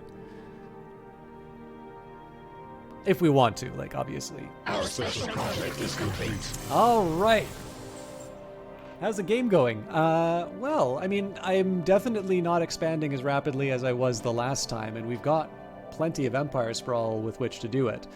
But I was running into some resource problems a little bit earlier, which I think we've just managed to overcome. The waiting game, the assembled construction was finally activated. Lightning bolts shot out of the massive device and licked the slumbering gateway, making it power up. Suddenly the gateway's distinguishing energy pulse erupted, and an ethereal glowing orb filled the gateway.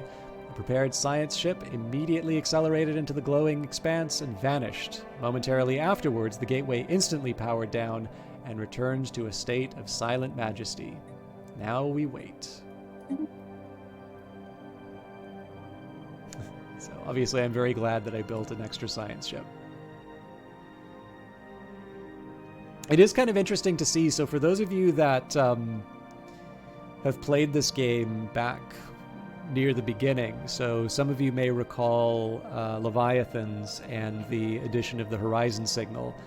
One thing that's kind of interesting, the author of the Horizon Signal is Alexis Kennedy, who's known for Fallen London and Sunless Sea. But what was interesting is that if you read some of the blogs on the Fail Better website, I think he talks about the idea, I think it's the Fail Better website, but they talk about the idea of whether or not you let a player know the consequences of their actions. So the idea being that, or the chance of something being successful. And I think he falls quite strongly on the side of letting people know. And that the gains that you potentially get from having someone, surprising someone, aren't nearly as good as someone sort of going in with having that information. It might be, again, I don't want to misquote someone, but I think I would guess if I had an intuition about it, it would probably be that if you're clever enough to create a mind-bending surprise, you're probably clever enough to write something that is satisfying even if somebody has foreknowledge of what the effects in the game are going to be. And it's kind of neat because if you look at something like Stellaris, when you have 2 options, usually if you mouse over it, it's going to, if you mouse over, it's going to usually tell you something that's going to happen. But there's also some events which will, like if you think of the ones of the 3 fluids, like the green, the blue, and the red one, those are ones that are pure mysteries. So it's always kind of interesting to see how over time, I feel like, this is anecdotal of course, but I feel like over time Stellaris has more events which have little warnings like what we saw inside there, which says, keep in mind this is a dangerous mission and you might lose your science ship. And less of the surprising ones. And personally, I am more inclined towards the having knowledge. I think it's partly because I think most people are able to go and check out the wiki. So if you want to know what those events can do, you're already in good place. In a good place. But on the other hand, I also feel like I'm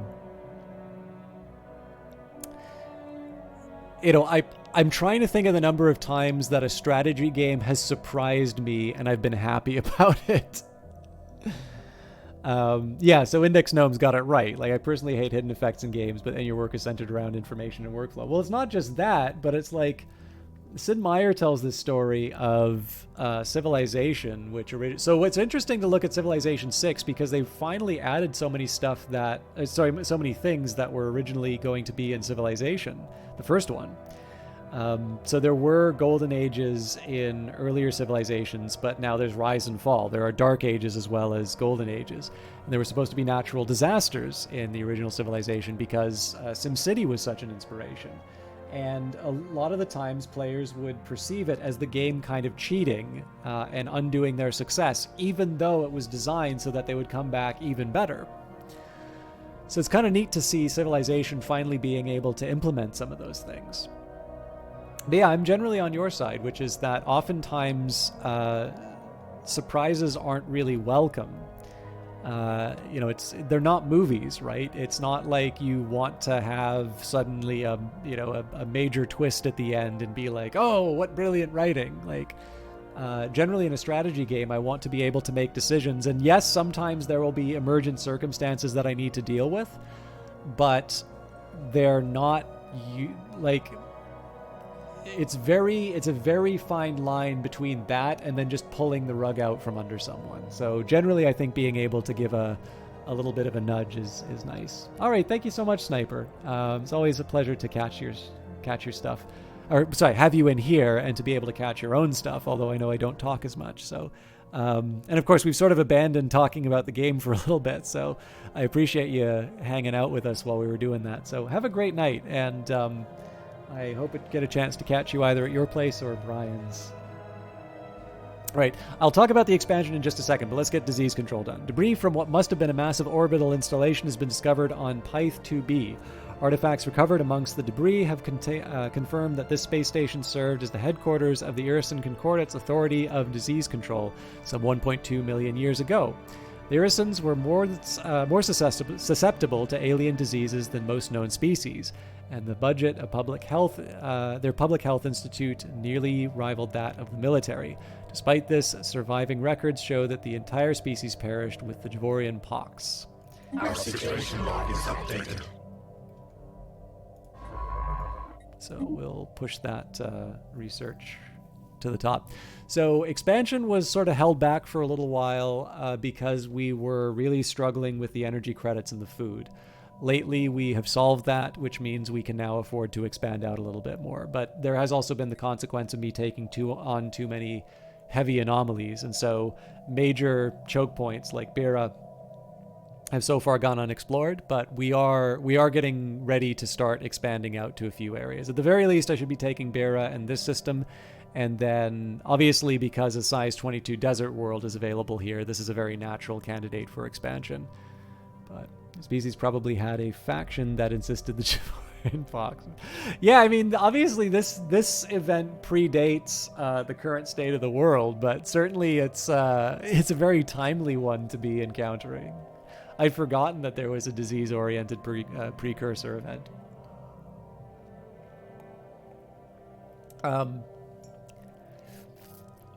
I don't want to spoil the fun for anyone who hasn't had this event yet, but one of my favorite precursor events is the Cybrex if you run into the Continuum endgame, because I think there's a really neat callback, and I was very satisfied when that happened. But again, the bulk of time that I've played the game, I've actually tended to win before the crisis happens. I guess that's a little harder to have happen now because the victory, like the year 2500 victory. Oh, hey, we bumped up in score. That's cool. This goes away if there's a crisis underway. But in general, I've found it's not always the easiest thing in the world to to experience all of the crises. And then obviously, if I'm at a point, again, this is sort of under when I was playing the game a little more regularly and a little more on top of things. If you're in a state where you wind up winning early. Our special project is complete. Archaeological project completed. We recovered the remnants of several research logs from the debris field above Pyth 2b. Their final entries are all focused on finding a cure for the Javorian pox that was sweeping across the Erison Concordat. And they grow increasingly desperate as the situation worsened. The last entry reveals that the pox had spread in an uncontrolled fashion on the space station itself. Attachment details all of the failed attempts to produce a cure, and in the vain hope that the data would be useful for future generations of Erison scientists. So another artifact and another precursor artifact. Okay, so there's a couple things that I got to do here. One, I think it's high time that the White Crush got a leader. Either someone with logistics, which isn't happening, but we can get gale speed, which at least makes them fast in space. So, and then the next thing I think I want to do is I actually want to start buying some minerals because they are relatively cheap. And that's my big bottleneck right now. I do want to save the food because we're going to be doing expansion before too long. But I can't eat credits, and I'm back to being able to generate a decent number of them. So let's start buying up some minerals and build interesting things with them. So 6 available jobs, 4 available jobs. I'm really going to wait until 2. Okay, so this is an important one. Food from jobs. Oh, but the terraforming project might change that. That's another reason to be careful about what I put on this planet.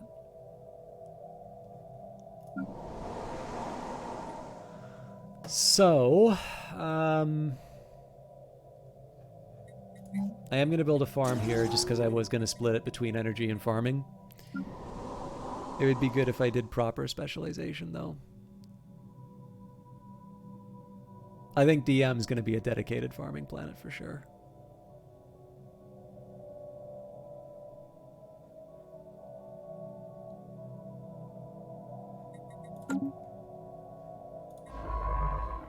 %. We're almost done.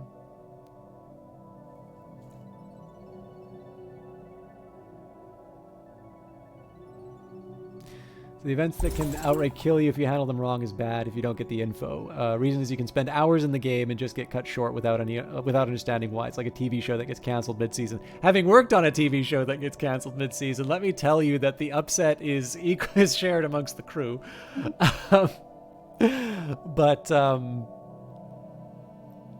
Yeah, I mean, so in Iron Man, yes. Obviously, if you don't play Iron Man, you're able to save it. But I agree, like, I've definitely had a case where I opened a certain thing that I shouldn't have, and it wiped me out.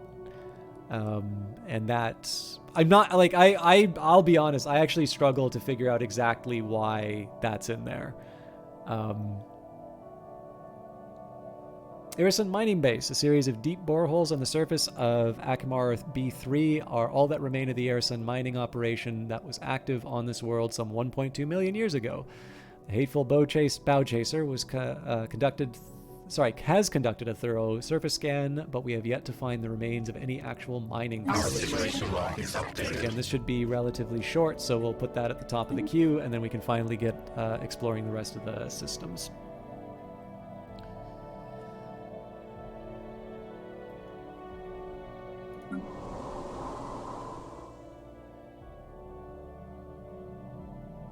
Hive District's pretty important to get built just because of the housing. I feel like I should build a research lab here before too long.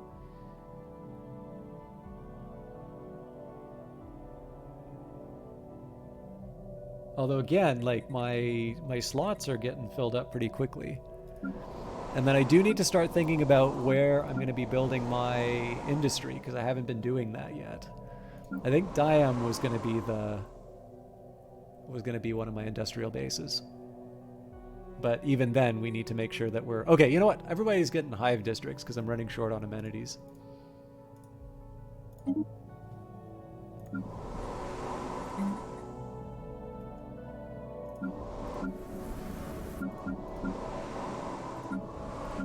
Especially because the stability is going to be messing with my output. I want to be on top of it.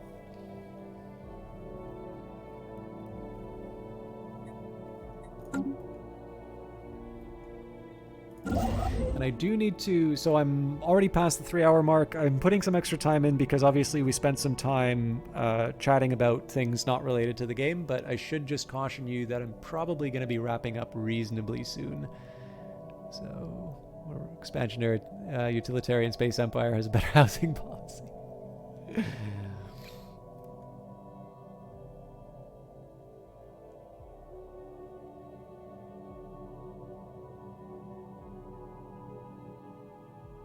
Yeah, my economy is really weird. Hateful Cunning Krill is a hell of a name. Yeah, I actually really like how some of these names have turned out. It's disappointing that it's just called Science Ship, because obviously they do have real names. The Hateful Bow Chaser and the Hateful Hydrozoan. Our special project is complete. Archaeological project completed. After investigating the boreholes on Akamar B3, our archaeologists have found the fossilized remains of over 100 Irison miners at the bottom of one of them. They appear to be more victims of the Javorian pox that brought about the fall of the Irison Concordat. In a futile attempt to keep the disease from spreading, their comrades dumped the bodies down one of the boreholes before the planet was evacuated.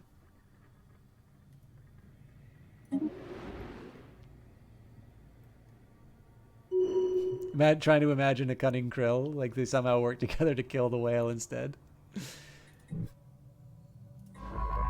Yeah, so Akamar is pretty desirable because of its energy credits. Obviously, we're in a good space, energy-wise. So much so, I am actually mildly tempted to release the restraints on at least one of the Synapse drones. I think if I do 2, we're gonna demolish our food stocks. Okay, I'm actually gonna go a little crazy expansion-wise. So we are gonna take Talon. I'm gonna go back to deal with the archaeological site. I do want to find these, I do want to deal with these choke points first. Talon's going to be giving me some minerals, which is clearly one of the main things I need to be focusing on right now. And then we'll double back. So I can now take Appalade just because I've got the energy credits for it. Akamar is going to be a good source of energy, and then we'll see what Bira gives me. But at this point here, we've got the capacity for Empire Sprawl, so I'm a little bit happier.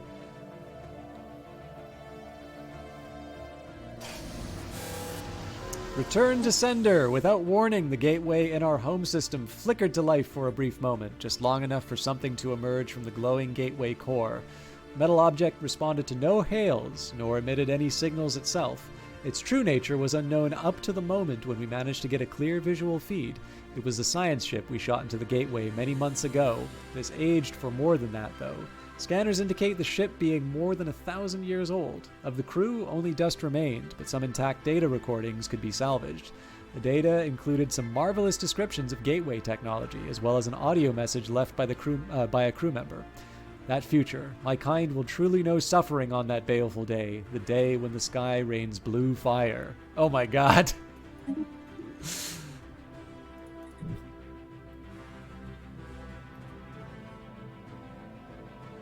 By the way, I have not actually played this yet, so I don't know what happens on the gateway line. I actually feel like that would be a good spot to end it, but I do have a couple of things I want to finish up. So you and Mad King Brutos will get along well together.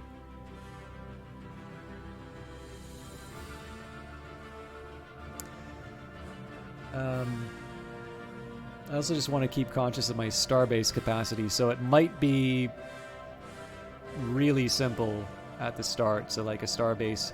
The problem is I don't know if I do the starbase here or the starbase here, because obviously there's benefits that I can get from having a starbase on a system in terms of being able to generate certain resources, and then the most likely candidate would be here, because it looks like this sort of splinters off into its own thing. That would be the most secure approach.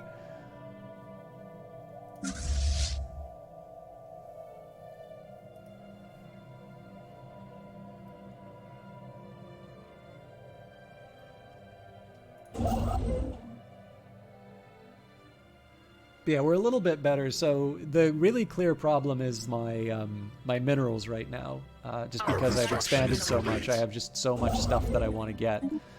Holy crap, that's only 2? Wow, Talon 1's a great planet. So yeah, obviously having energy in the system is great because it just means that you're not paying for.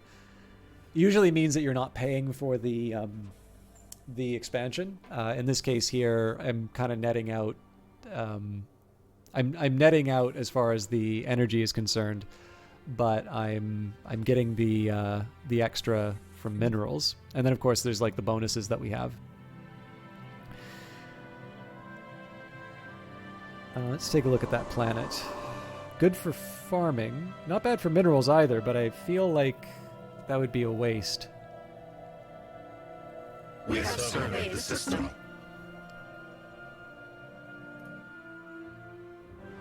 This is a bit disappointing. Well, sorry, we've only looked at 2 planets, so.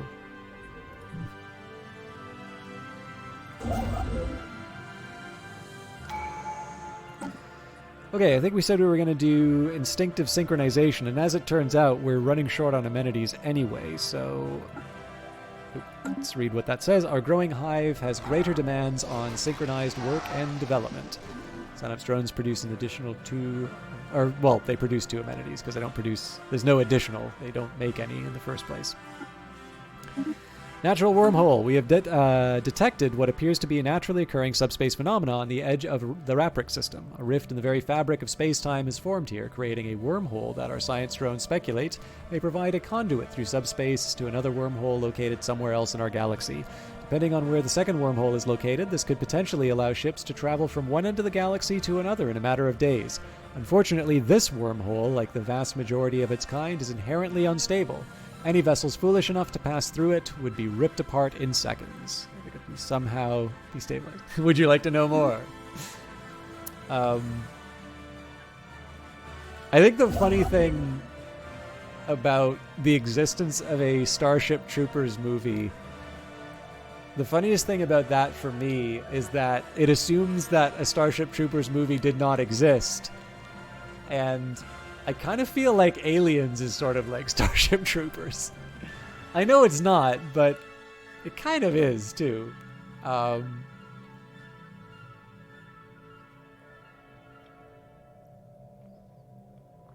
sure there might be some fans of very old movies that object to that, but...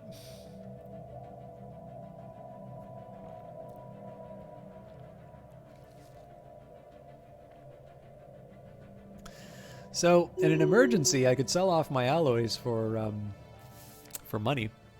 I think in this case here, though, I'm gonna... Let's build up the Corvettes.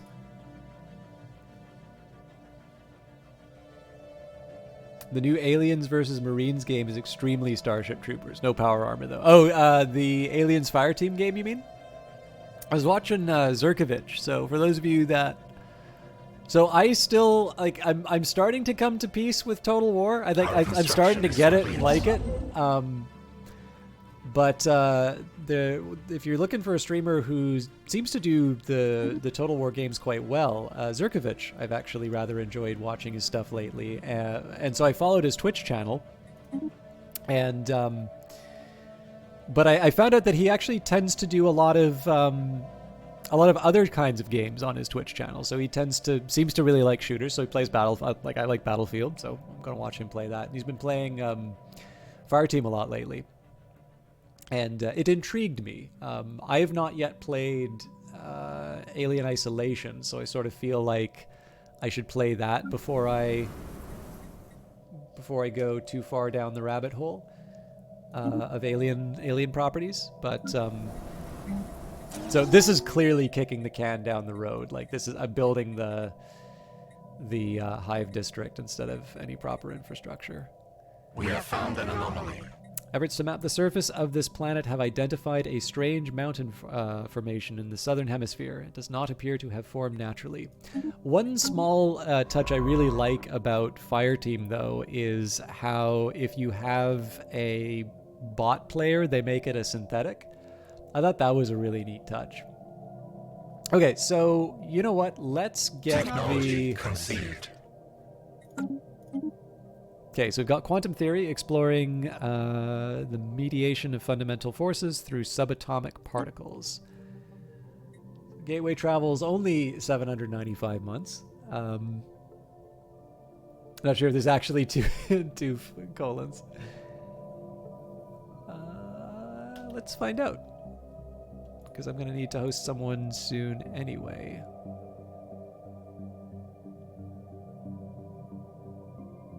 Get ready to hear some nerdy... This is the story of the cult. Cult? Tell me more. So that we can predict with the number of classes, whatever we trained. There is something like Okay. What are we looking at?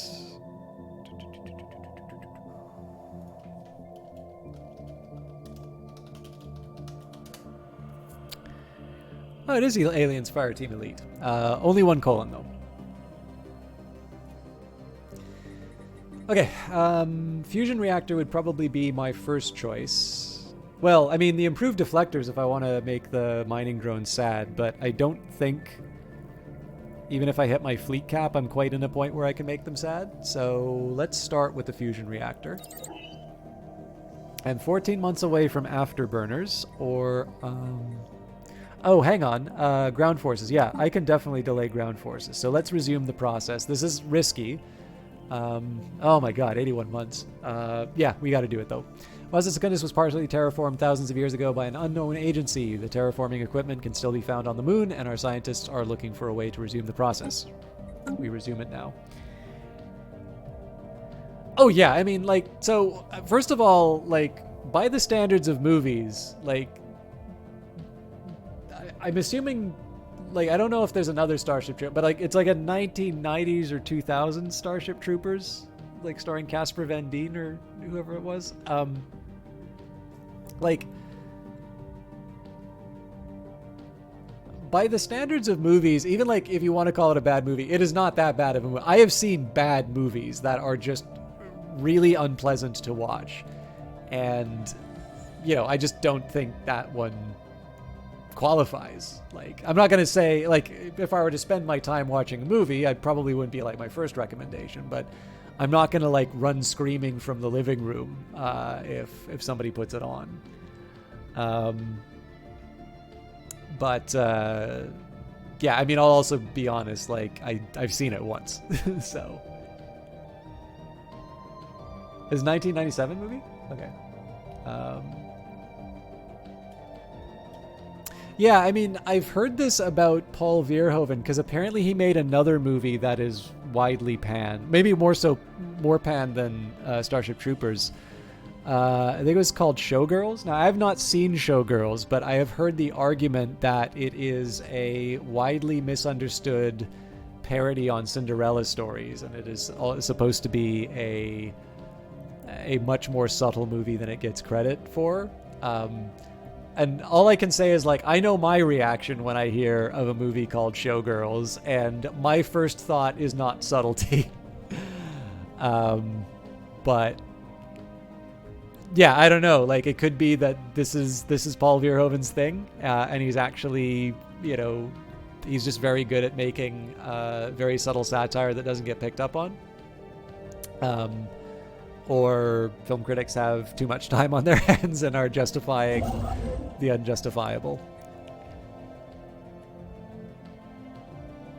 Any victims yet to Terra? No cool facts, unfortunately. There's some big budget movies I've seen been horrible that I wish I've never seen.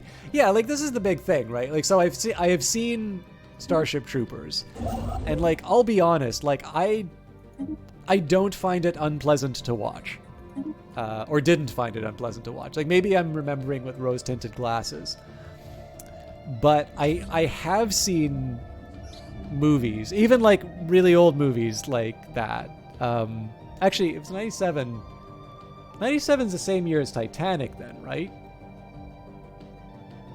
Yeah, RoboCop is definitely a very, very good movie. Like, I am on side on that. But I think Titanic's a wonderful movie.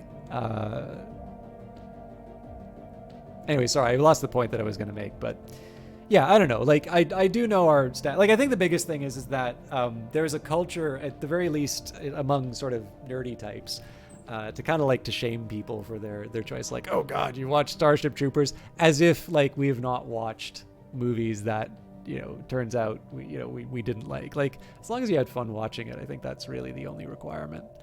But yeah, I don't feel like people should apologize for watching some of the stuff. I don't know. So okay, so like the thing about Titanic is people seem to have the same opinions that like I've watched Titanic recently and I still really like it. I think I remember watching it like when I was in film and thinking it was like really good, but the thing is that when I hear people talk about Titanic, you know, they talk about how it's a lame movie and how they never liked it, sort of the same way that they say that about Avatar. I saw Avatar in theaters and it blew me away. Like, I was convinced there would never be another movie not made in 3D again, because that was so amazing. And how could anybody not produce something that's like that? And then I realized that not everybody's James Cameron, and actually people can do really terrible movies in 3D. But yeah, my experience of Titanic has been that most people actually like to say how much they dislike it, but I think that movie's fantastic. Yeah, I mean, I haven't seen Avatar recently, but I think Avatar is an incredibly impressive. Yeah, exactly. Impressive. I'm 100% on board with you on that. All right, gigantic skeleton. What was previously thought to be assorted mountains in the southern hemisphere of Bera 7 have been identified as the massive skeletal remains of a single colossal alien life form. Also, I think there's a Bill Burr reference. The bones have been dated as 3.4 billion years old, but our scientists have ruled out that Bera 7 could have supported life on that scale. The bones have been dated as 3.4 billion years old, but our scientists have ruled that Bera 7 could have supported life on that scale at any point in the planet's history. Science officer Yethag Unrove has prepared a special research project to delve further into this mystery. I'm wondering if it's supposed to say could not have supported.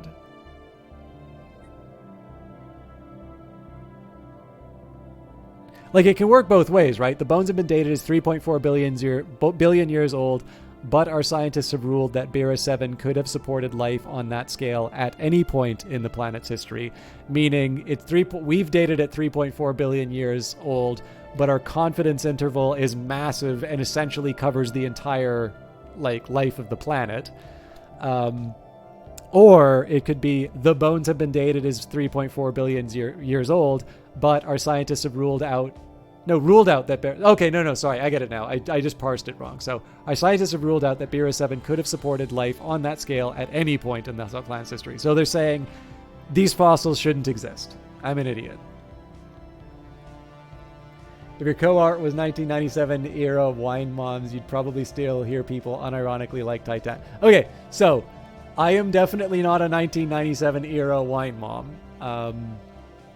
I believe I count as a millennial. But like, whatever millennials are supposed to think about Titanic, I very much like Titanic as a film. I think it is a very well done film, and I think it is a movie that still holds up today. But like, obviously, you know, to each their own, right? Obviously, like, if you like James Cameron movies for Titanic, The Abyss, Aliens, and True Lies, I don't know too many True Lies fans, but Titanic is a bit of a step off the beaten path.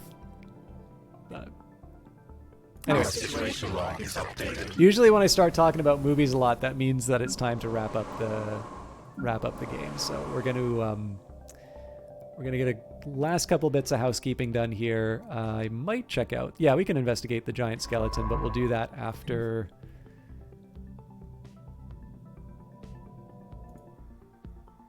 So I'll wait for these planets to get investigated, then we'll stick that higher up on the queue.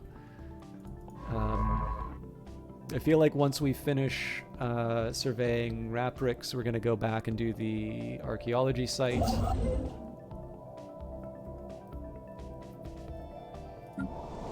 And then I do need to... Well, no, I actually don't need to on Phobos.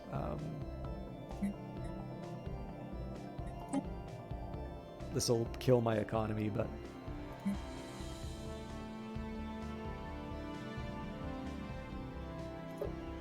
I want to try and get everything up and running again. We have found an anomaly. Unusual readings suggest that there may be more to this desolate world than meets the eye. Let's leave it be for now. I've got enough on my plate. Jurassic Park must have been one of the best movies during your youth, for you as a kid, that is. Today I can find better movies from the 90s, but 12-year-old... Yeah, well, I mean, there's obviously the context under which you watch me. Like, I mean, generally, my tastes in movies tend to skew old anyway. Like, you know, 70s, 60s films. Like, I really like Stanley Kubrick, so... But I think the tricky part for me, like, I think Jurassic Park is like an impressive movie in its own right, but I've only ever experienced Jurassic Park as like watching it on a monitor. So, and I suspect a very large part of the experience is seeing the spectacle on the big screen. I mean, like, who doesn't like dinosaurs, right? So, I actually thought the Frontier Jurassic Park video game was a really interesting one. I haven't played it too much, but I like the idea of it, and I want to spend more time in it. If only thing just to feed guests to a T-Rex. Sorry.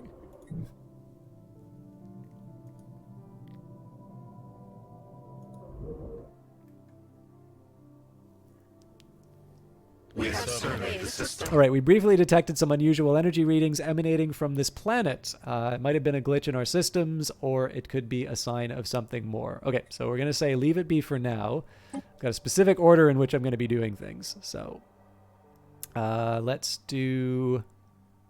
Okay, so I'm control shifting this special project first. Then, oh no, really? Okay. Already performing this order. I hope that's right.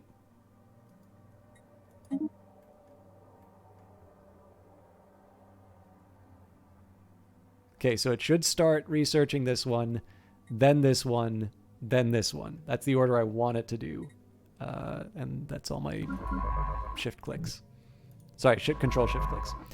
Okay, and Raprix is explored, so we are now going to get our archaeology on.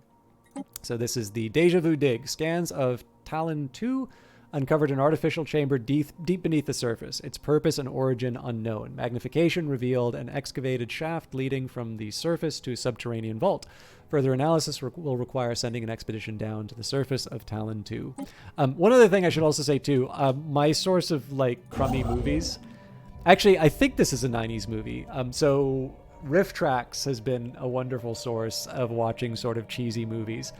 And there is a Riff Tracks which I like the Riff Tracks, but as far as like a bad movie that still puts a big smile on my face, there's this movie called Stone Cold. And I think it like from the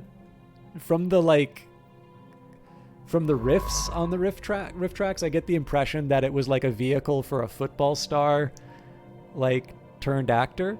And it is a bad movie. Like there is no argument for it being anything other than a bad movie. I'm just going to take a second here to build another colony ship, which may not be the smartest decision, but by God, we're going to expand. But it is Technology conceived.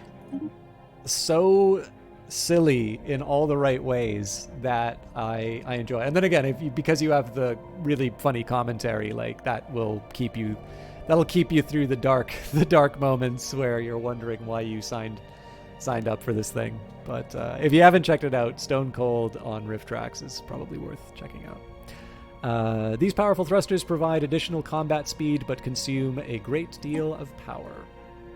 Okay, so we're now at the point where like we've crossed the 2,000 threshold. We're starting to see more expensive tech. This is actually, I feel a little bad about the fact that I've not really invested in my tech as much as I should. So at this point, this is the best offensive tech I have. We'll do the coil gun. Hopefully it'll work well against the mining drones. But at this point, I really just need to. I really need to try and make my ships a little more shooty, and I need to be able to take advantage of the, to be able to sprawl out. Okay, bunker bot. We have traced the unusual electromagnetic radiation emanating from Bera 8 to a secret subterranean bunker hiding a mega computer the size of a battleship. Our researchers suspect that it may have been there for several thousand years, hard at work solving a single, very complex problem, the nature of which still eludes us. When the crew attempted to interact with the computer, they discovered that the facility, which had appeared both abandoned and unguarded, was in fact operated by a security AI, the highest purpose of which seemed to be frying its visitors alive. As the crew defeated the AI, it broadcasted a message to an unknown recipient. So we can scrap it for parts. So that's alloys, crystals, and motes. I really feel like that's not a good deal right now because we've been... The only thing I've really been using these alloys for have been more colony ships. Use it to boost our own research, so it's not forever, but basically 10 years of additional engineering research. And then let it continue its mysterious calculations. That'll actually put me close to my influence limit, and I haven't really found all that many things to do with my influence right now. So in this case, this is really just a process of elimination.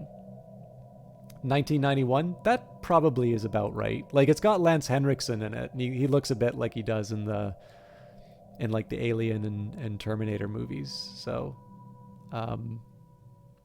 that's probably it.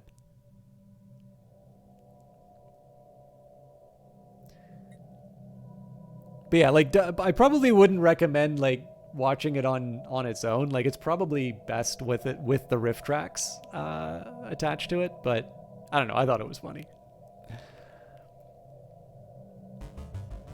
Okay, but yeah. So basically, by elimination. So because I don't need the influence, and because I don't, well, like, there's sort of an argument for the resources, but I think I'm going to be able to get those resources through other means. I think in this case, the boosting research makes the most sense. Although, again, it sort of reinforces the fact that it would have been nice to have a research complex.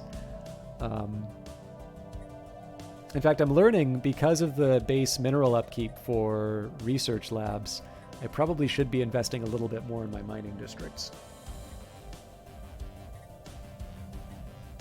Like, 45 seems like a lot until you think about all the other things I'm going to be expanding.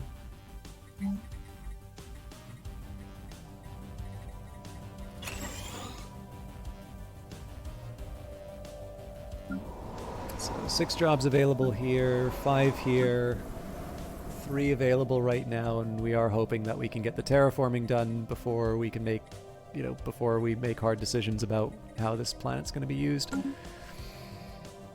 And I can upgrade my ships. Now, I did say I was going to avoid the automated ship designs, but honestly, like in this case here. Wait, really? Why?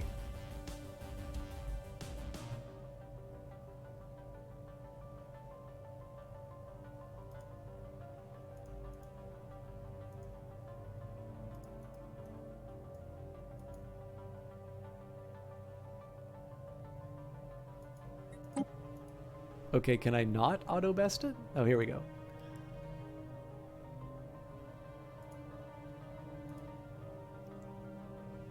Oh, because there's no other option.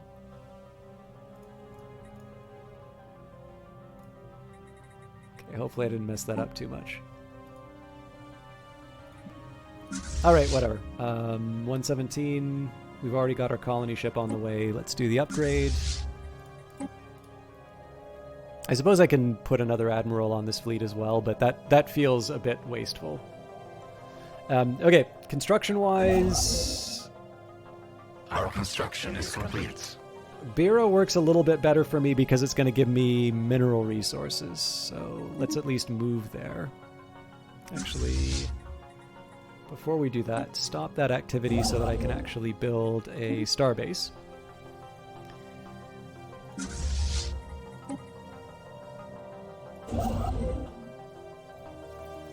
So basically, I'm just making the decision, how do I approach Akamar?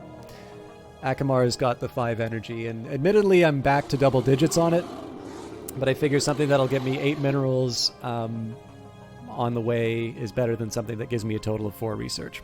Primordial soup, nestled in the shattered pockets across Bara 4's surface, is a rich sludge of simple organic compounds that our researchers believe could be a hotbed for... I'm really bad at this. I think it's a biogenesis. The spontaneous formation of organic life from lifeless matter, for idiots like me that don't know what that word means on its own. Bara 4 has an unusually thick atmosphere for a barren world, which could make it hospitable for simple life forms. Though this presents a unique opportunity to study what could be the early stages of the origin of life, it would be best to set our expectations low, as it may still be millions of years before life evolves naturally on Bara 4, if at all.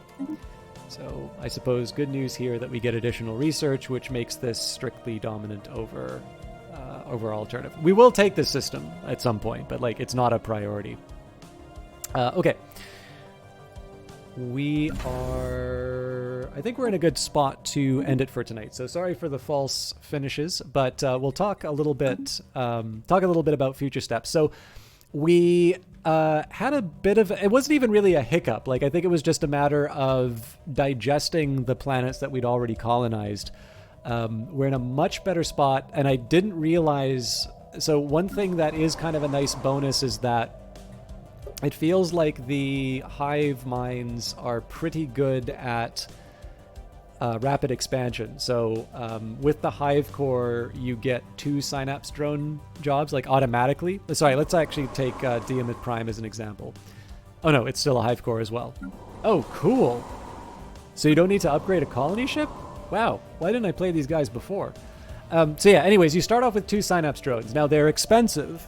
They cost you, in this planet, it's 2 energy and 3 food. But in addition to the fact that you get 3.3 unity, again, for what I've got set up, it's administrative capacity. So you basically get another 10 administrative capacity once those jobs are occupied. So where previously I had to do these dedicated bureaucratic worlds, it seems like the mere act of colonization is already expanding out my my empire. So the problem I was having in the previous playthrough doesn't really exist. Now, I've run into another problem in the sense that I just simply have not fed my research, but that will be changed pretty soon. We're doing okay as far as our resources are concerned. Again, double digits for energy and food, and I think we're on a somewhat credible path to be able to sort of balance those across the worlds that we occupy.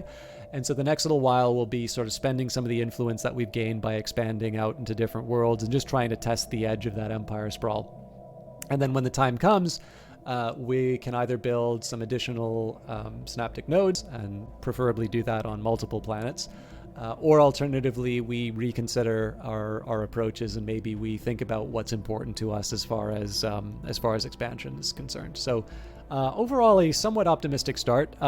I do think one feature, of course, of the Devouring Swarm is that because you get these nice percent-based bonuses early, I think the idea would be that you run into other species early, and the hope would be that you take them out quick and you build on that momentum. That hasn't happened yet. So we'll see whether or not we are able to sort of capitalize on the fact that we've hit our Navy cap, and we'll be in a position to beat up on some enemy species hopefully soon. But we'll see. This is an opportunity for some learning, and we will do that for the foreseeable future. Just a quick word in terms of plans for the next little while, because my schedule is going to get a bunch of holes poked into it. So my normal deal is Monday, Wednesday, and Friday. I have sort of a variable start window. I try to start anywhere between 7 and 8 p.m. My ideal is to start at 7 consistently, but I do have a job, I do have a life, and I need to make sure that I tend to things that are not gaming. But it's going to be Labor Day next week, and then this Wednesday, there is basically a bunch of people are not streaming on Twitch, and while I sometimes question the effectiveness of kind of boycotts and things along those lines, I've decided at the very least it's no major hardship to not broadcast on that day. And I think what I might just do is stream on Thursday. So I'm not going to be streaming on this Wednesday. The following week may be the local game dev meetup. So that Wednesday I may not be streaming as well. And of course, with Labor Day, normally I do take the day off on Canadian holidays. It may seem like I've just stopped streaming. And of course, a number of you very kindly followed off of today's stream. So just keep in mind that one of the things I'm going to try and do to help out with some of these holes that are getting punched in my schedule is where I can to make up with another stream, like on a Thursday or something like that. But for the next 2 Wednesdays, I may not be streaming. Again, it depends whether or not the meetup happens on Wednesday. Not this coming Wednesday, but the Wednesday following. And then if I feel like streaming on, Labor Day, I'll do it. But generally, I found that if I don't take the holiday, it feels like I've done a day of work, and that burns me out both streaming and work-wise. So just a heads up on that. But generally, every Monday winds up being a paradox game, or at the very least, a strategy game. Wednesdays have sort of been dedicated to Brace Yourself games, so we've been doing some Phantom Brigade lately, but I do believe that there is there's an update coming out for Industries of Titan before too long. And then when I do a sneaky stream on Thursdays, it's normally been Boyfriend Dungeon. We'll probably get close to the end of that fairly soon. And then Fridays, we've been doing Wolfenstein for the next little while. So it's a bit of a variable schedule. If you like my pre-recorded stuff, I do have some extra episodes of Oblivion recorded. So tomorrow there will be an episode of Oblivion, and I've already recorded the episode for next week. So that will be in line. You can watch that in high resolution on YouTube, or if you like to interact on chat, I usually hang out on chat around 7 o'clock for that. And other than that, thank you everybody for watching. It's obviously really nice to have No Virtue host the stream, and I was delighted at the number of you that stuck around. So needless to say, I really, really appreciate that. I am going to pass along the good feelings to another Stellaris streamer who I don't get to watch a whole lot. But I believe Popo Panda is still doing their Necroid Megacorp idea. So it seems like a number of you liked their stuff. So it's probably, in this case, it's actually somebody who I thought did a good enough job keeping people's attention. Like, this is the one thing, right? Sometimes you feel like you're taking your life in your hands when you host someone, and you kind of hope that they don't. I wound up hosting somebody who was in the middle of a racist rant, and I felt really embarrassed about it because they had been a very normal and decent person in my chat and the last time that I had hosted them. So needless to say, that was quite embarrassing. But I'd love it if you'd stick around. I think Popo Panda, last time I checked him out, was somebody who's definitely worth watching. And for those of you who are looking for some more Stellaris stuff, it may take me another week. But I will see you at most in 2 weeks. And if you want to know if I'm going live or anything like that, just my Twitter is usually the best for that. But if we've come to the end of our time together and you just want to go check out another Stellaris stream, you'll never see me again. Thanks for hanging out. It meant a lot. And I hope you all have a good evening and a good time in Popo Pandas.